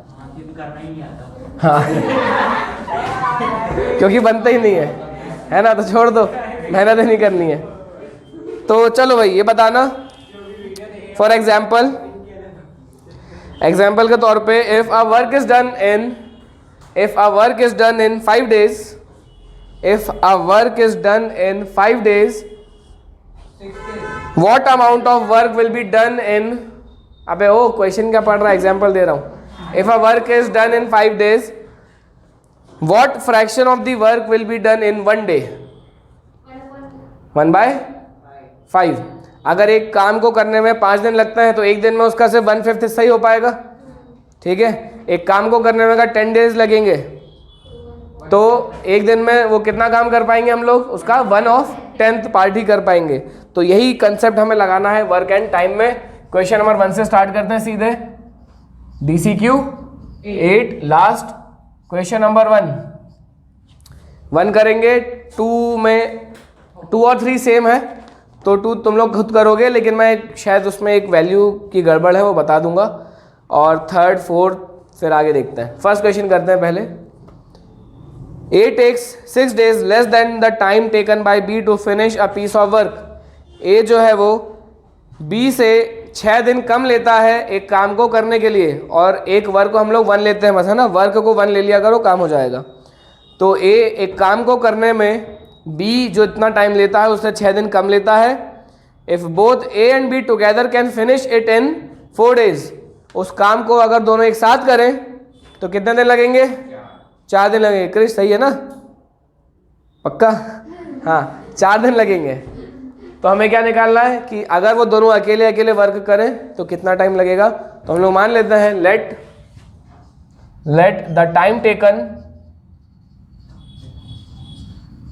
Bye B alone to finish the work, let say x days। B कितने दिन में इस काम को कर लेता है अकेला? x days में। Therefore A can finish the work in how many days? क्या लिखा है? कितने दिन कम? Work in x - 6 days। ठीक है ना? अगर मान लो A का हम लोग टाइम टेकन लेते हैं x, तो B का क्या हो जाता है? x + 6 हो जाता है, क्योंकि B 6 दिन ज़्यादा टाइम लेता। तो हमने लिखा कि A x - 6 days लेगा और B जो है उस काम को करने में x days लेगा। तो 1 डे वर्क निकालते हैं दोनों का। What will be the 1 day work of A? 1 day work of A will be what? ए का एक दिन का काम कितना होगा 1/x माइनस 6 ए का। Similarly 1 day work of B क्या होगा 1 डे वर्क ऑफ बी कितना हो जाएगा 1/x। ठीक है इतना। अब ये दोनों मिलके काम कर रहे हैं। If these two work together, तो ये दोनों देखो मिलके काम कर लिए। अभी ये दोनों ने मिलके काम किया तो कितने दिन का काम है ये एक दिन का काम। अभी अभी जो लिखा हुआ एक दिन, देखो ना 1 day work of B 1 day work of A, और ये दोनों मिलके कितने दिन काम करता है 4 दिन, मतलब 4 मल्टीप्लाई होगा। और तब जाके कितने काम खत्म होते हैं तब जाके कितने काम खत्म होते हैं 6 काम खत्म हो जाते हैं। कहाँ लिखा है भाई 6 काम, एक काम खत्म होता है सिर्फ। मैंने क्या बोला था वर्ग को 1 वर्क मान लोगे तो हो जाएगा काम। तब जाके एक काम खत्म हो जाता है जब ए एंड बी दोनों मिलके काम करें कितने दिन के लिए 4 दिन के लिए, तब जाके एक काम 1 वर्क फिनिश हो जाएगा। सिंप्लीफाई करते हैं आंसर निकालते हैं।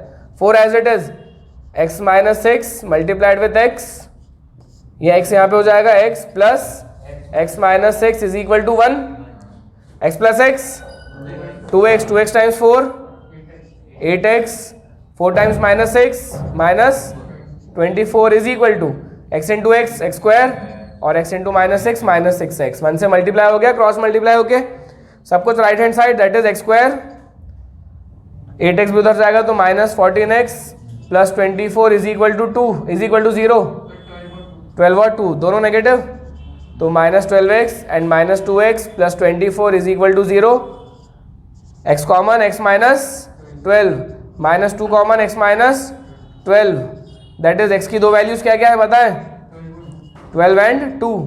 इनमें से एक वैल्यू को हमें रिजेक्ट करना पड़ेगा, मजबूरी है, बताओ कौन सी, क्यों।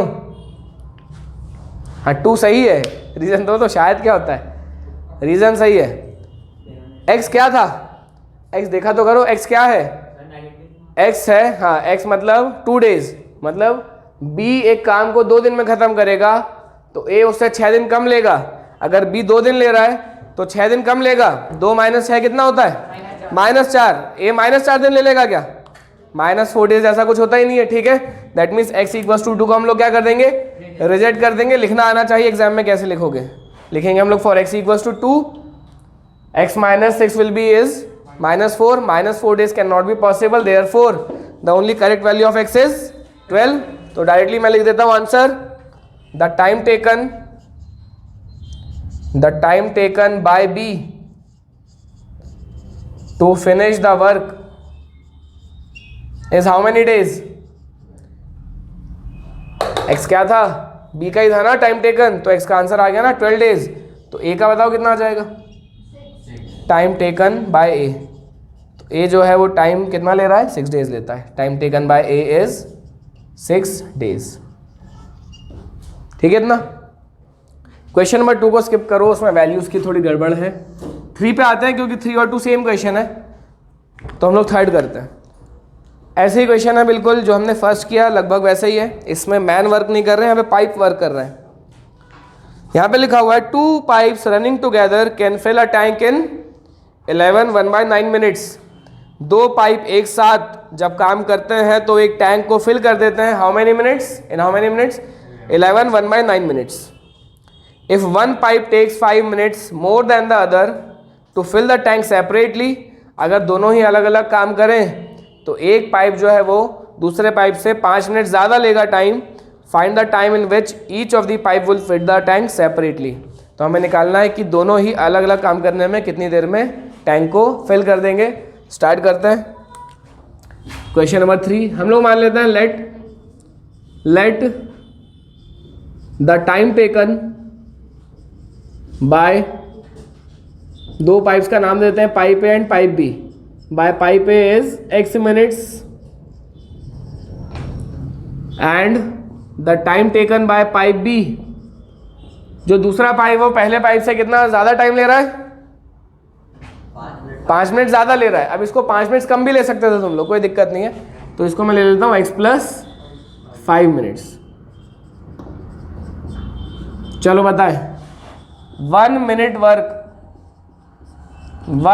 वर्क ऑफ पाइप ए क्या होगा, पाइप ए का 1 मिनट का काम कितना होगा 1 इंटू एक्स की 1/x 1/x। ऐसे ही 1 minute work of pipe B कितना होगा?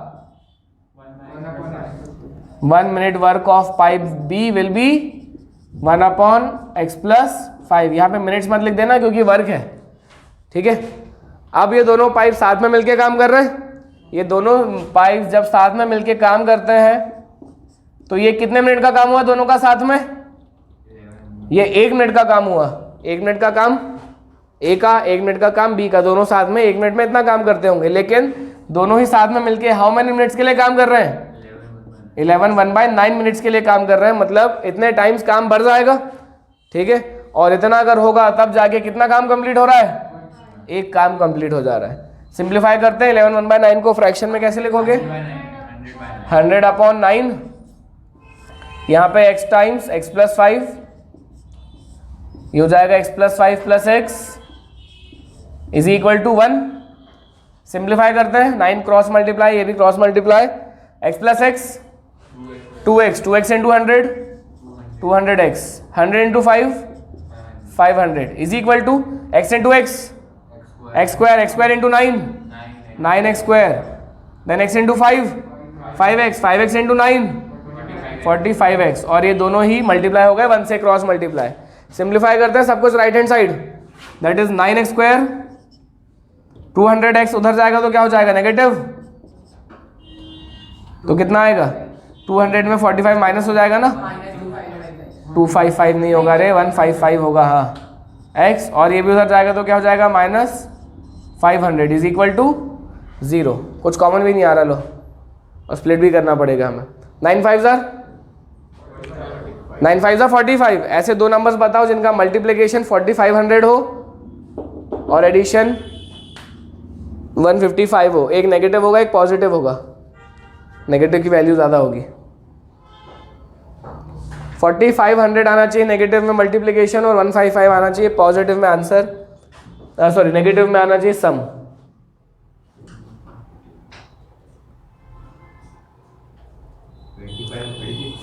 ट्वेंटी फाइव और 125 और 36 नहीं ना, दोनों नेगेटिव नहीं हो सकते ना। 155 से एक बड़ा नंबर होगा।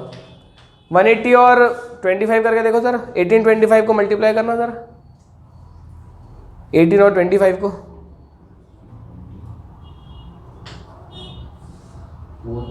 आ रहा है 450? हाँ तो हो जाएगा ना।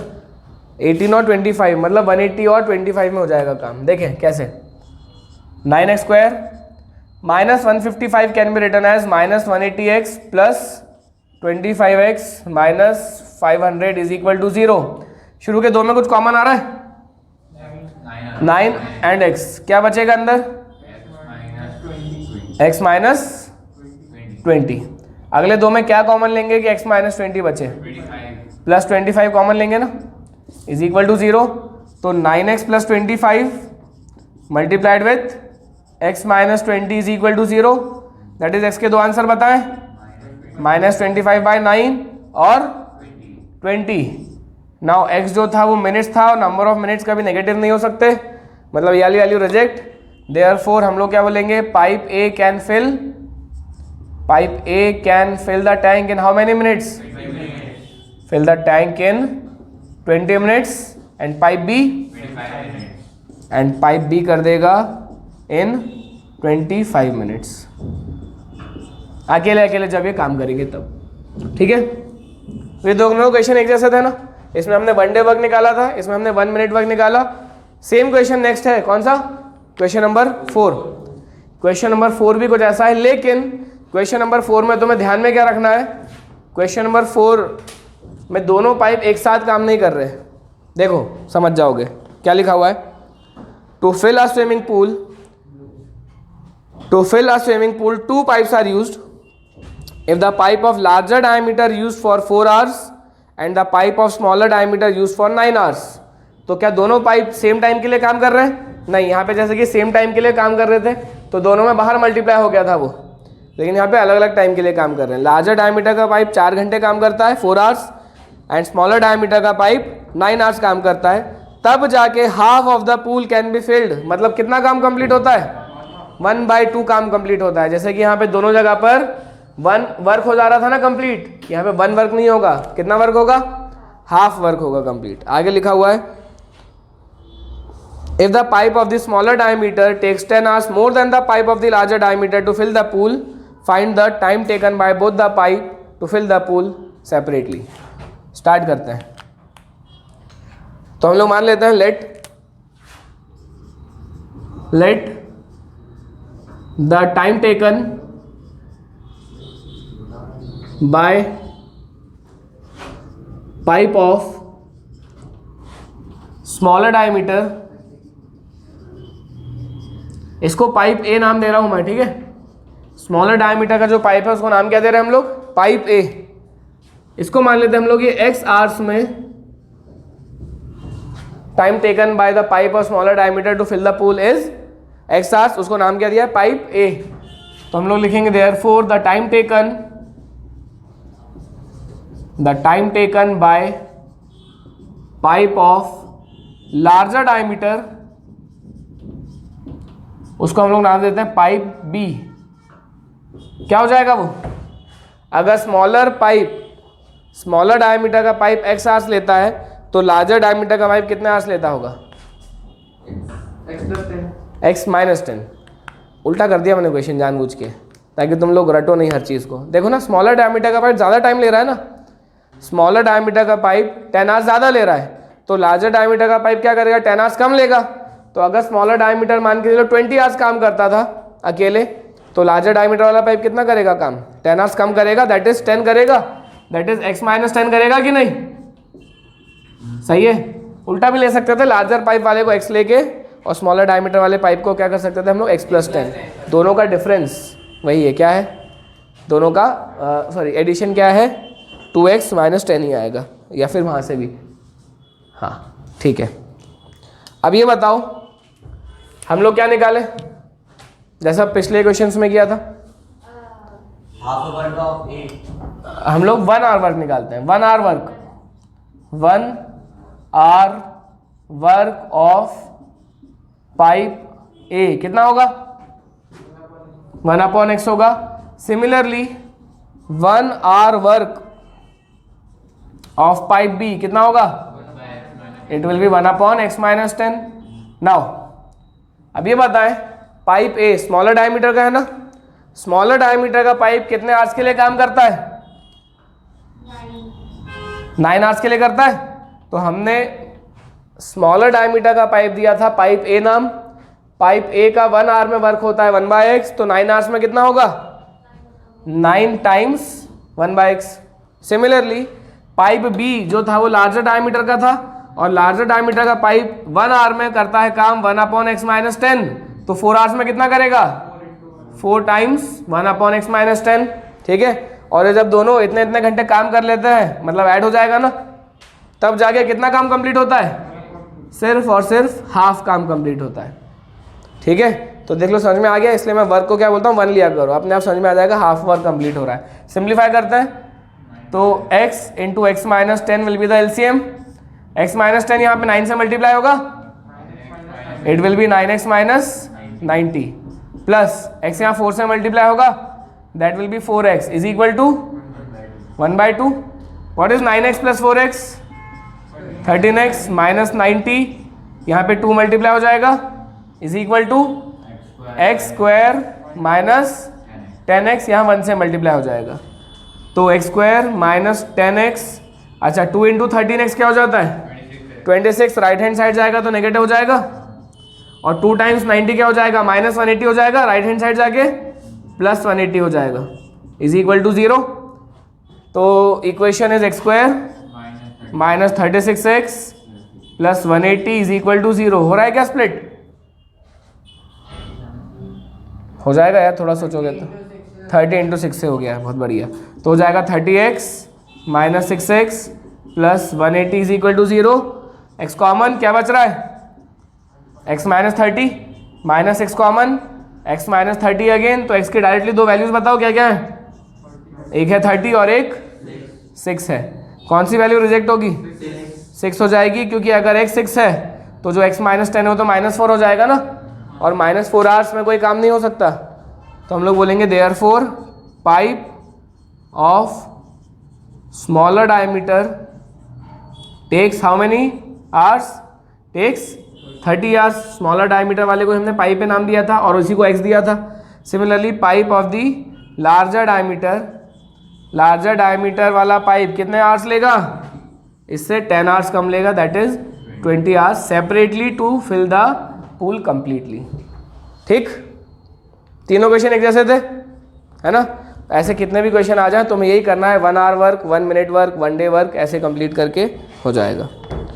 अब क्वेश्चन नंबर 5 जो है, क्वेश्चन नंबर 5 से रिलेटेड अगले बहुत सारे क्वेश्चन है, 5, 6, 7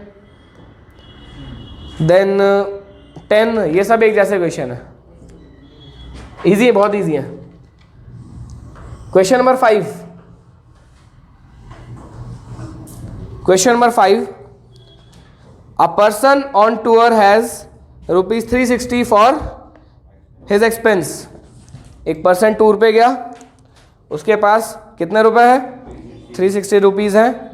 if he extend his tour for 4 days, अगर वो अपने टूर को 4 दिन एक्सटेंड कर देता है तो सही बात है, उसको अपनी डेली एक्सपेंस क्या करने पड़ेंगे, रिड्यूस करने पड़ेंगे, क्योंकि उसके पास 360 रुपये ही हैं। ठीक है, हमें बताना है कि ओरिजिनली टूर कितने दिन का था और पर डे जो उसकी डेली एक्सपेंस का कट डाउन है वो कितना है, 3 रुपीज़ है। तो एग्जांपल लेते हैं, आई हैव 1000 रुपीज़ और मैं 5 दिन के लिए टूर पे जा रहा हूँ। 1000 रुपीज़ में 5 दिन के टूर पे जा रहा हूँ, तो पर डे कितना लगेगा, 200। इस टूर को मैं 20 डेज़ का कर दूँ तो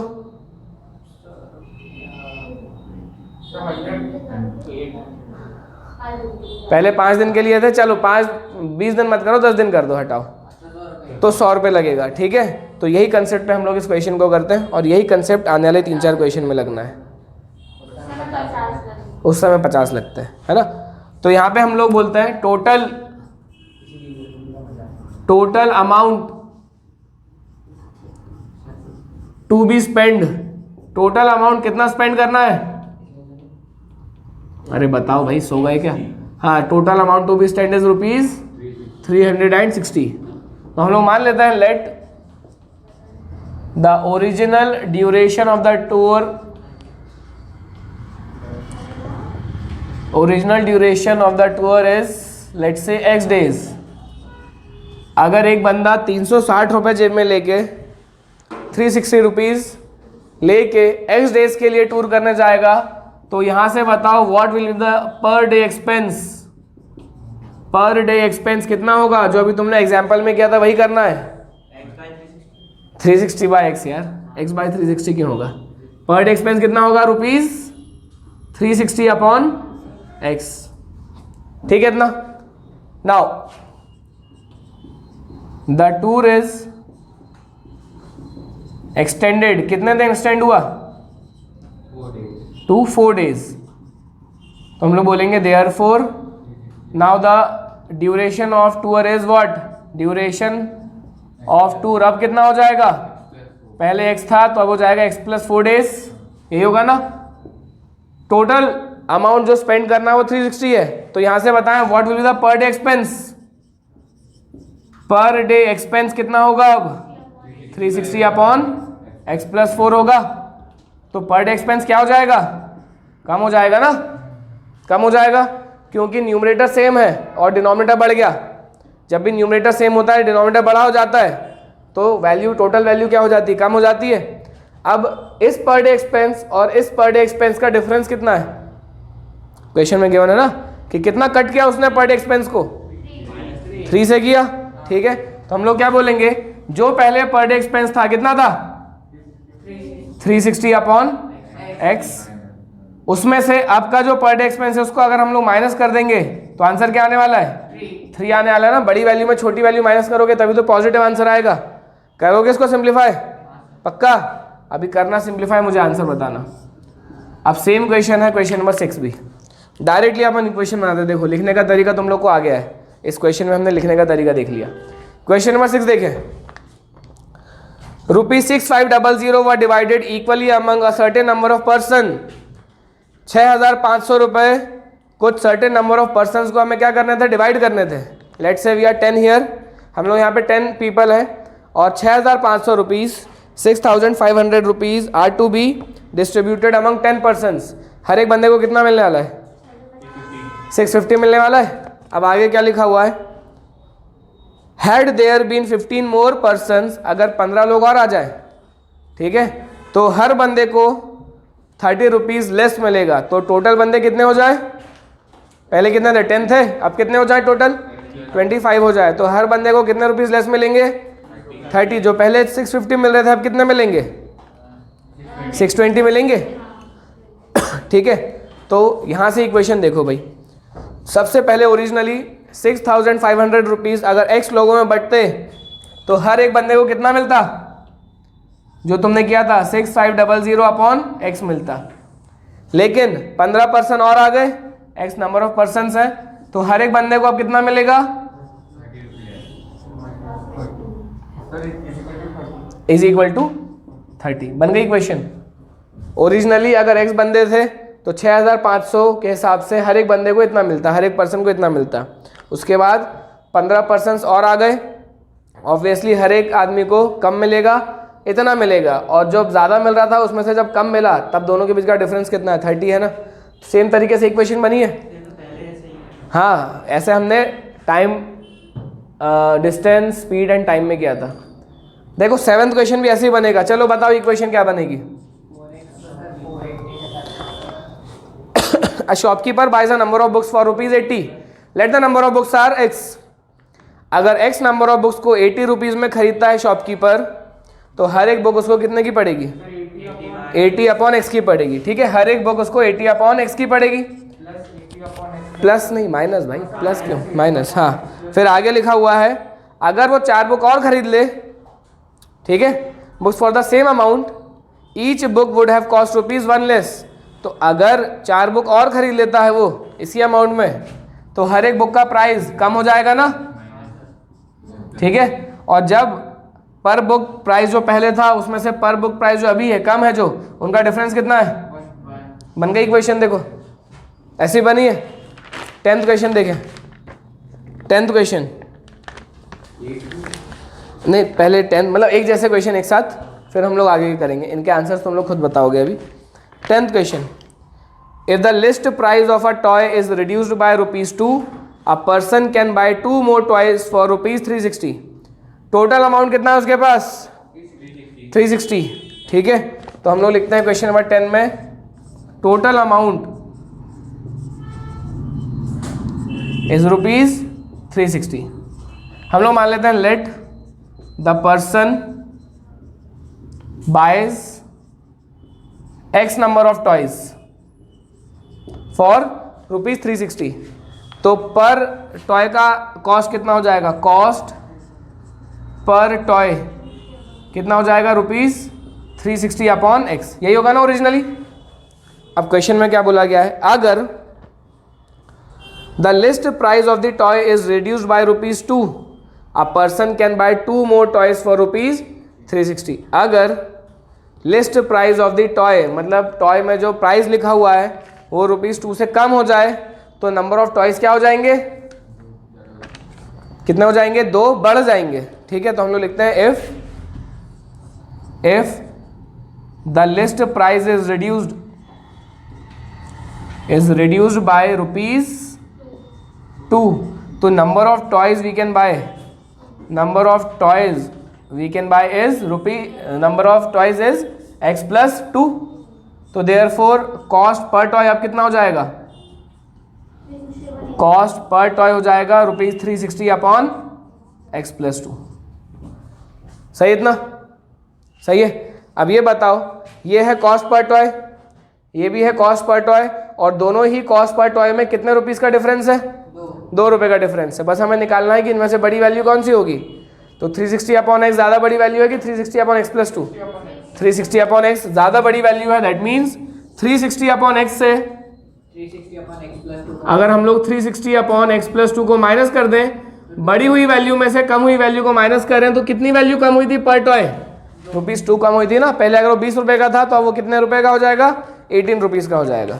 कर लोगे सिंप्लीफाई इसके जैसे ही बिल्कुल। सर 4x को 480 में करना, क्या 4x को 480, 4x को 480 में, 4x को 480 में करना है। बट पॉजिटिव नेगेटिव तो बता दे यार। नेगेटिव में 480 और 480 और 4 पॉजिटिव है। 4 पॉजिटिव में 480 नेगेटिव में है, तो बड़ा नंबर पॉजिटिव होगा, छोटा नंबर नेगेटिव होगा। 480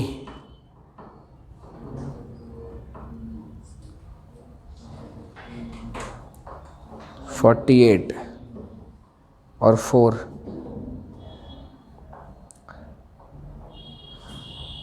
16 20 पक्का 480 आ रहा। कौन सा क्वेश्चन किया था? फिफ्थ वाला। 480 नहीं है ना? अच्छा इक्वेशन वही है? नहीं इक्वेशन वही मैं पूछ रहा हूँ, इक्वेशन सही बनाई है ना?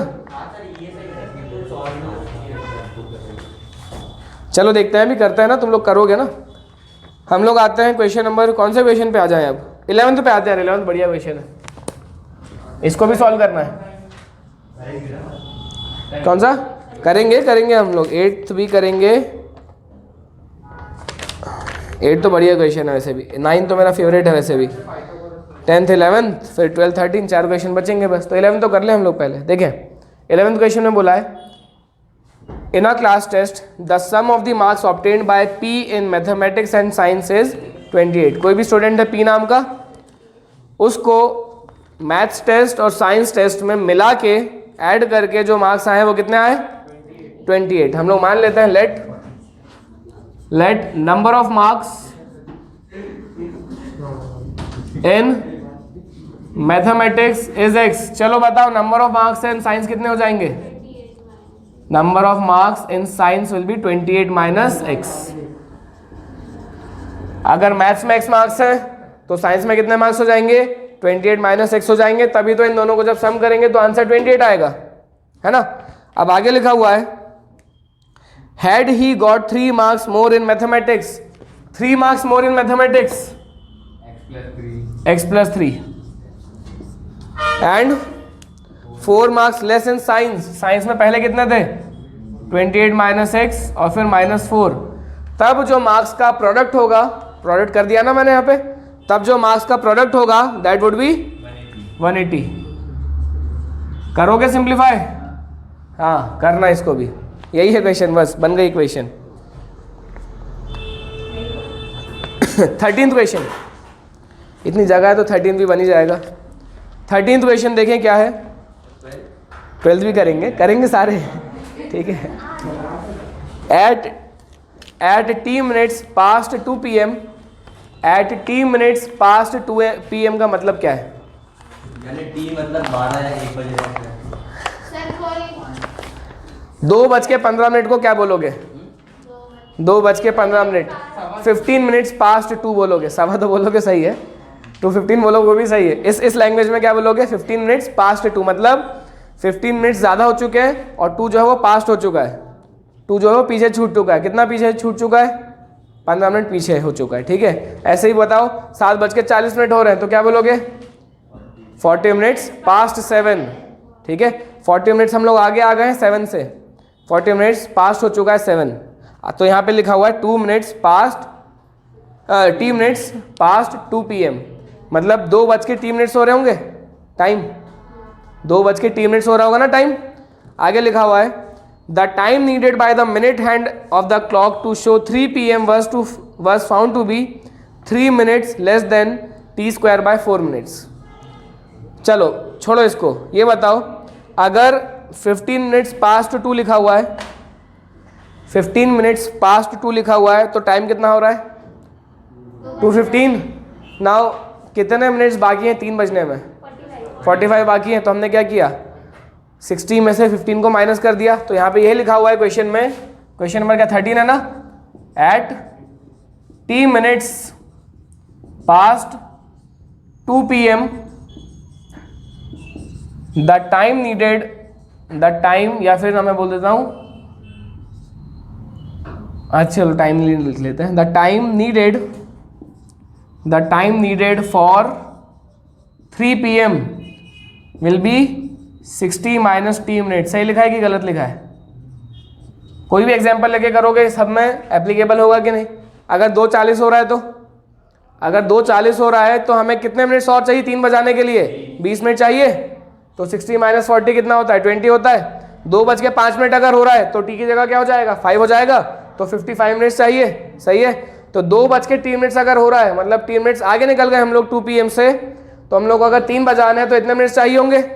यही था पहली लाइन में, द टाइम नीडेड। देखो क्या लिखा हुआ है, at t minutes past 2 PM the time needed by the minutes hand of the clock to show 3 PM was found to be this time. These minutes are found to be 3 minutes less than t square by 4 minutes। हो गया। देखो जितने भी हमें minute चाहिए थे 3 बजाने के लिए, दे वर को इस भी बोल सकते हैं, इस मतलब इज इक्वल टू होता है 3 कम 3 less than what? t square by 4। ये क्वाड्रेटिक इक्वेशन है कि नहीं है ना? क्वाड्रेटिक।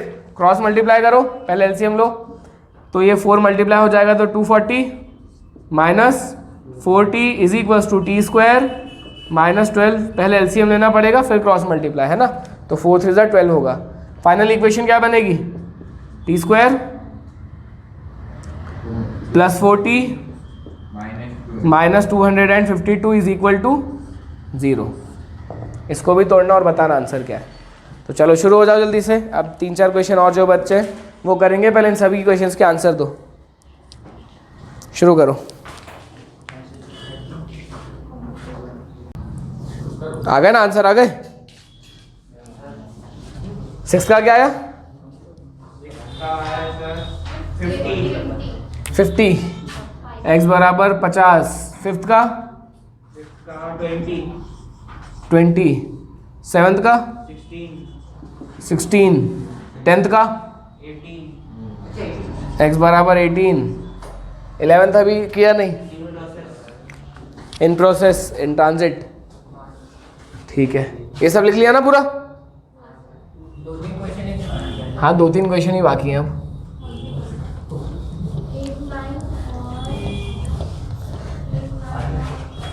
8, 9 और 8, 9, 10, 12 बस 3। ठीक है, हाँ 10th हो गया ना। ठीक है,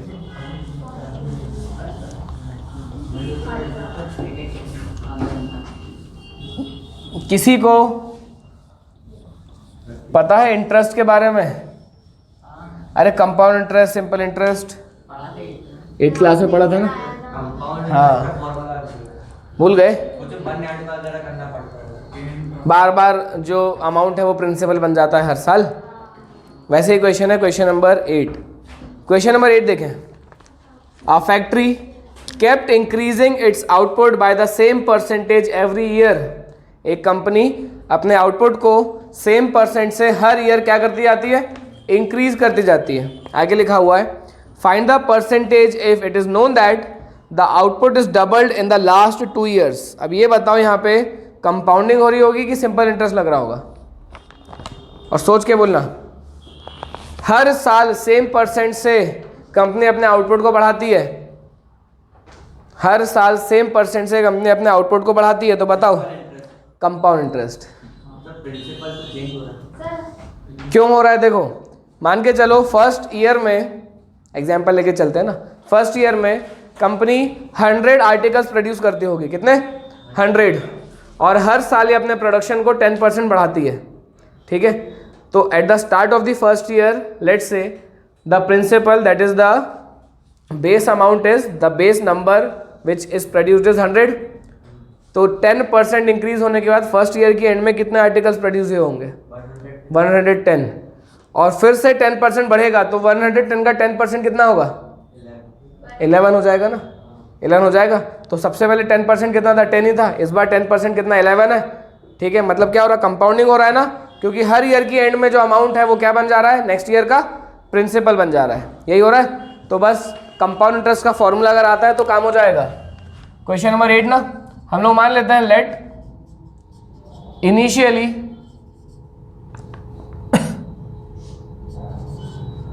initially the production is let से P। जो भी प्रोडक्शन था वो क्या था? P था। P आर्टिकल्स या P प्रोडक्ट्स जो भी था P था।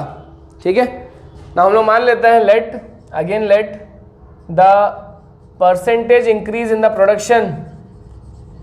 Percentage increase in production every year, हर साल जो परसेंटेज इंक्रीज है प्रोडक्शन का, let's say it is x%, कितना x%, कितने साल की बात हो रही है, कितने साल के लिए ऐसा हो रहा है काम, for 2 years, at the end of the 2 years लिखा हुआ है ना, at the end of the 2 years, मतलब n की वैल्यू क्या है 2 years,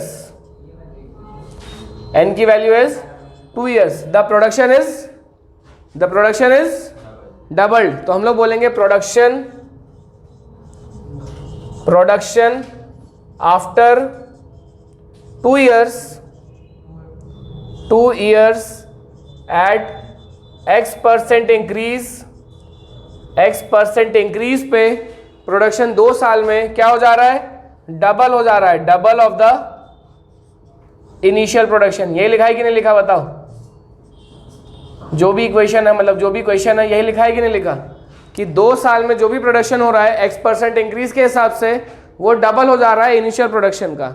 तो यहाँ पे कंपाउंड इंटरेस्ट का फॉर्मूला आता है अमाउंट का, principal into 1 plus r/100 power में n, याद है, p 1 प्लस r/100 पावर में n। तो यहाँ पे r की जगह क्या है, इंक्रीज कितना हो रहा है, x हो रहा है, और टाइम कितना लग रहा है 2, और जो इनिशियल प्रोडक्शन था वो कितना था, इनिशियल प्रोडक्शन कितना था p, और डबल हो गया तो कितना हो जाएगा 2p, समझ गए।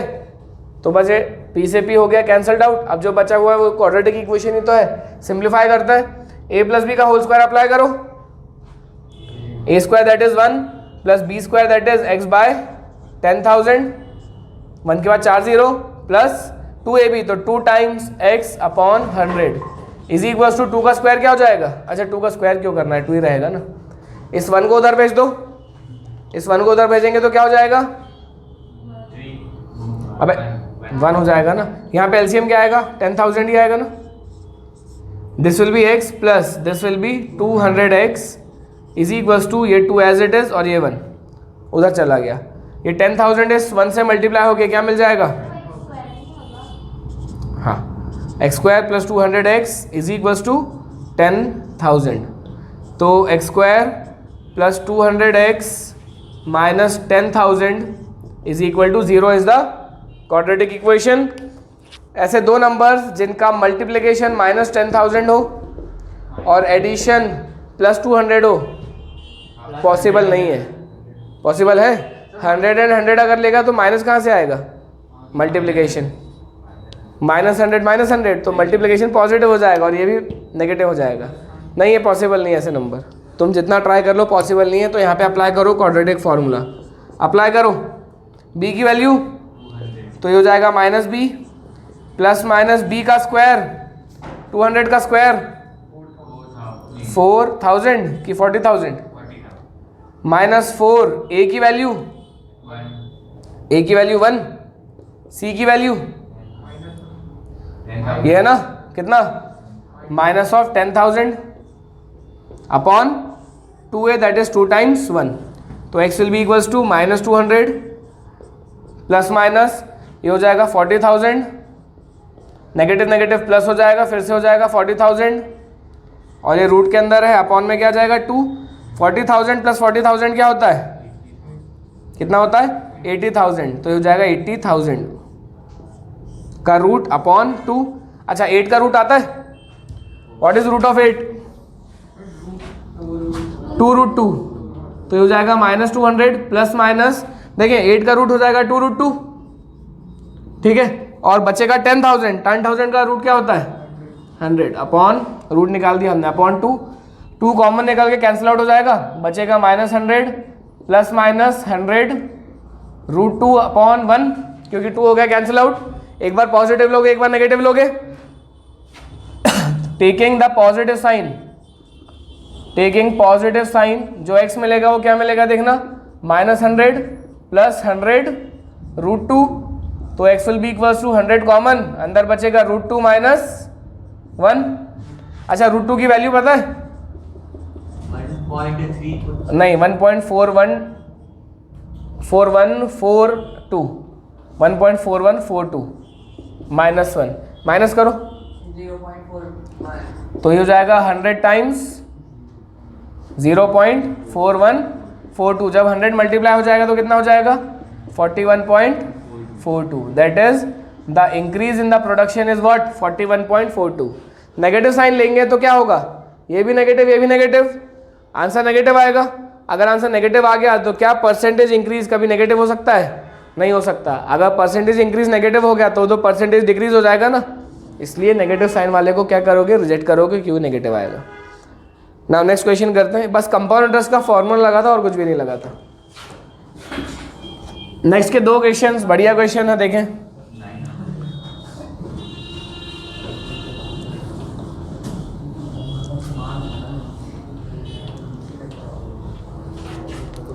Next question is a peacock is sitting on the top of a pillar which is 9 metre high. एक पीकॉक है जो कि 9 मीटर हाई पिलर पे बैठा हुआ है, रेस्ट कर रहा है। From a point 27 metre away from the base, from the bottom of the pillar a snake is coming to the hole at the base of the pillar. तो ठीक है, इतना डायग्राम बनाते हैं। क्वेश्चन नंबर क्या है, 9 है। एक 9 मीटर हाई पिलर है जिसके टॉप पे एक पीकॉक है, ठीक है। बेस ऑफ द पिलर मान लेते हैं हम लोग बी है, तो लेट से B is the base of the pillar. Base of the pillar से 27 मीटर की दूरी पे एक स्नेक को स्पॉट किया गया, मतलब एक स्नेक को देखा गया।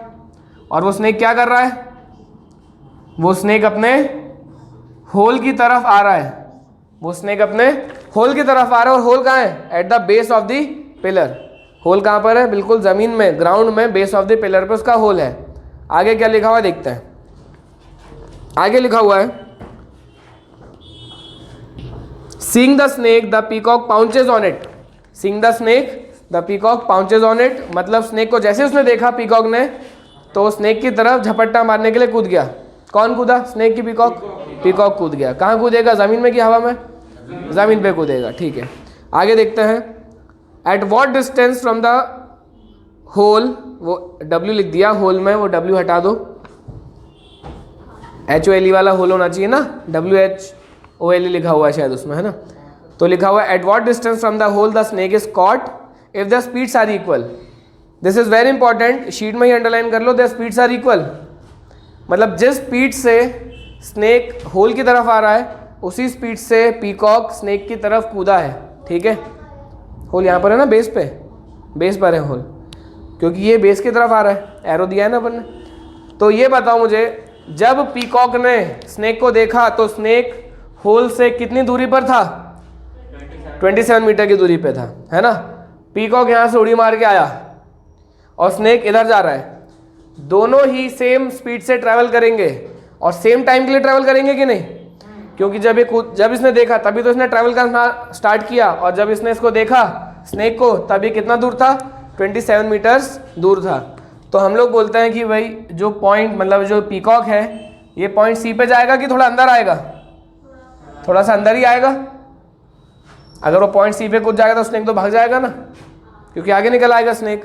तो हम लोग बोलते हैं दैट पीकॉक कहाँ कूदा, पॉइंट डी तक कूदा। यहाँ पे 2 डिस्टेंस जो होंगे वो सेम होंगे। कौन से 2 डिस्टेंस सेम होंगे बताओ, CD और AD सेम होगा। क्यों होगा, क्योंकि स्पीड सेम है, टाइम भी सेम है। जितने टाइम में स्नेक C से लेके D तक आया उतने ही टाइम में पीकॉक A से लेके D तक आया, और दोनों ही सेम स्पीड से आए। अगर दोनों सेम स्पीड से आए मतलब डिस्टेंस ट्रेवल भी क्या होगा, सेम होगा।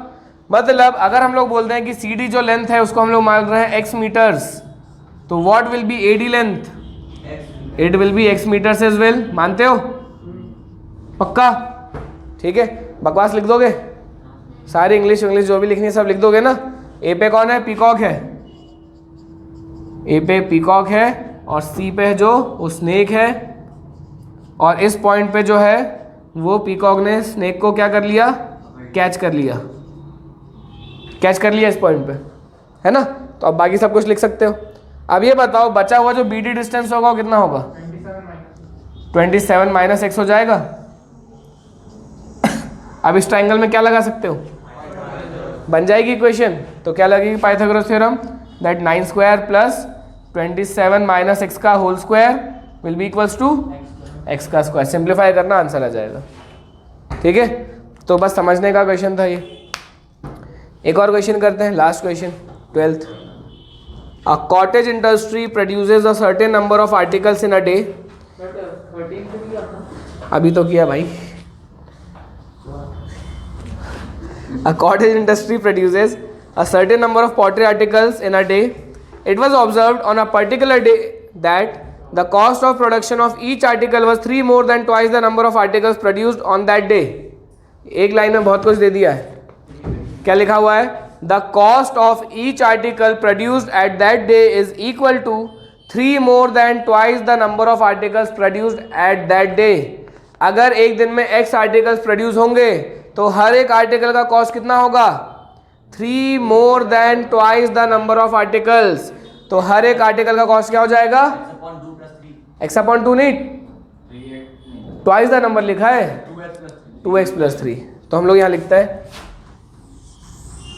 क्वेश्चन नंबर क्या है? 13 12। हम लोग मान लेते हैं let number of articles, let the number of articles produced is what? Produced is x। तो हम लोग बोलेंगे cost of each article यहाँ given है, cost of each article is 3 more than twice the number of articles produced on that day। मतलब अगर एक दिन में x आर्टिकल्स प्रोड्यूस होंगे तो हो जाएगा 2x प्लस 3 हर एक आर्टिकल का कॉस्ट। अगर एक दिन में y आर्टिकल्स प्रोड्यूस होते तो आंसर क्या आता? हर एक आर्टिकल का कॉस्ट क्या हो जाता? 2y प्लस 3 हो जाता। अगर एक दिन में 10 आर्टिकल प्रोड्यूस होंगे तो हर एक आर्टिकल का कॉस्ट क्या हो जाएगा? 2 इंटू 10 प्लस 3 हो जाएगा। अगर हर एक दिन में 100 आर्टिकल्स प्रोड्यूस होंगे, 100 आर्टिकल्स, तो एक आर्टिकल का कॉस्ट क्या हो जाएगा? 2 इंटू 100 प्लस 3। मतलब हर एक आर्टिकल का कॉस्ट फिक्स नहीं है, जितना प्रोडक्शन होता है उसके ऊपर हर एक आर्टिकल का कॉस्ट क्या हो जाता है? डिफाइन हो जाता है। इस तरीके से समझ में आया? हर एक आर्टिकल का कॉस्ट उसके नंबर ऑफ प्रोडक्शन के ऊपर डिपेंडेंट है। अब आगे क्या लिखा हुआ है? If the total cost of production on that day was ₹90। Total cost of production कितना था? 90 रुपीज़। हमें निकालना है कितने आर्टिकल्स प्रोड्यूस किए गए थे। तो अगर ये मान के चलो टोटल कॉस्ट 90 है तो टोटल कॉस्ट आएगा कैसे? x into 2x plus 3। Number of articles में हर एक आर्टिकल का कॉस्ट हम लोग क्या कर देंगे? मल्टीप्लाई कर देंगे तो काम हो जाएगा। तो x times 2x plus 3, x क्या था? नंबर ऑफ आर्टिकल्स, और 2x प्लस 3 क्या था? कॉस्ट ऑफ हर एक article, each article, and it is what? 90। Simplify कर दो, आंसर मिल जाएगा। ये तो इजी है, फटाफट कर देते हैं। 2x square plus 3x is equal to 0। 2 times minus 90 minus 180। If it is minus 180 it will be split into 15x minus 12x। 15 12 और 180 होता है। 2x कॉमन नहीं आ रहा, सिर्फ x कॉमन आ रहा है। क्या हो जाएगा? 2x plus 15।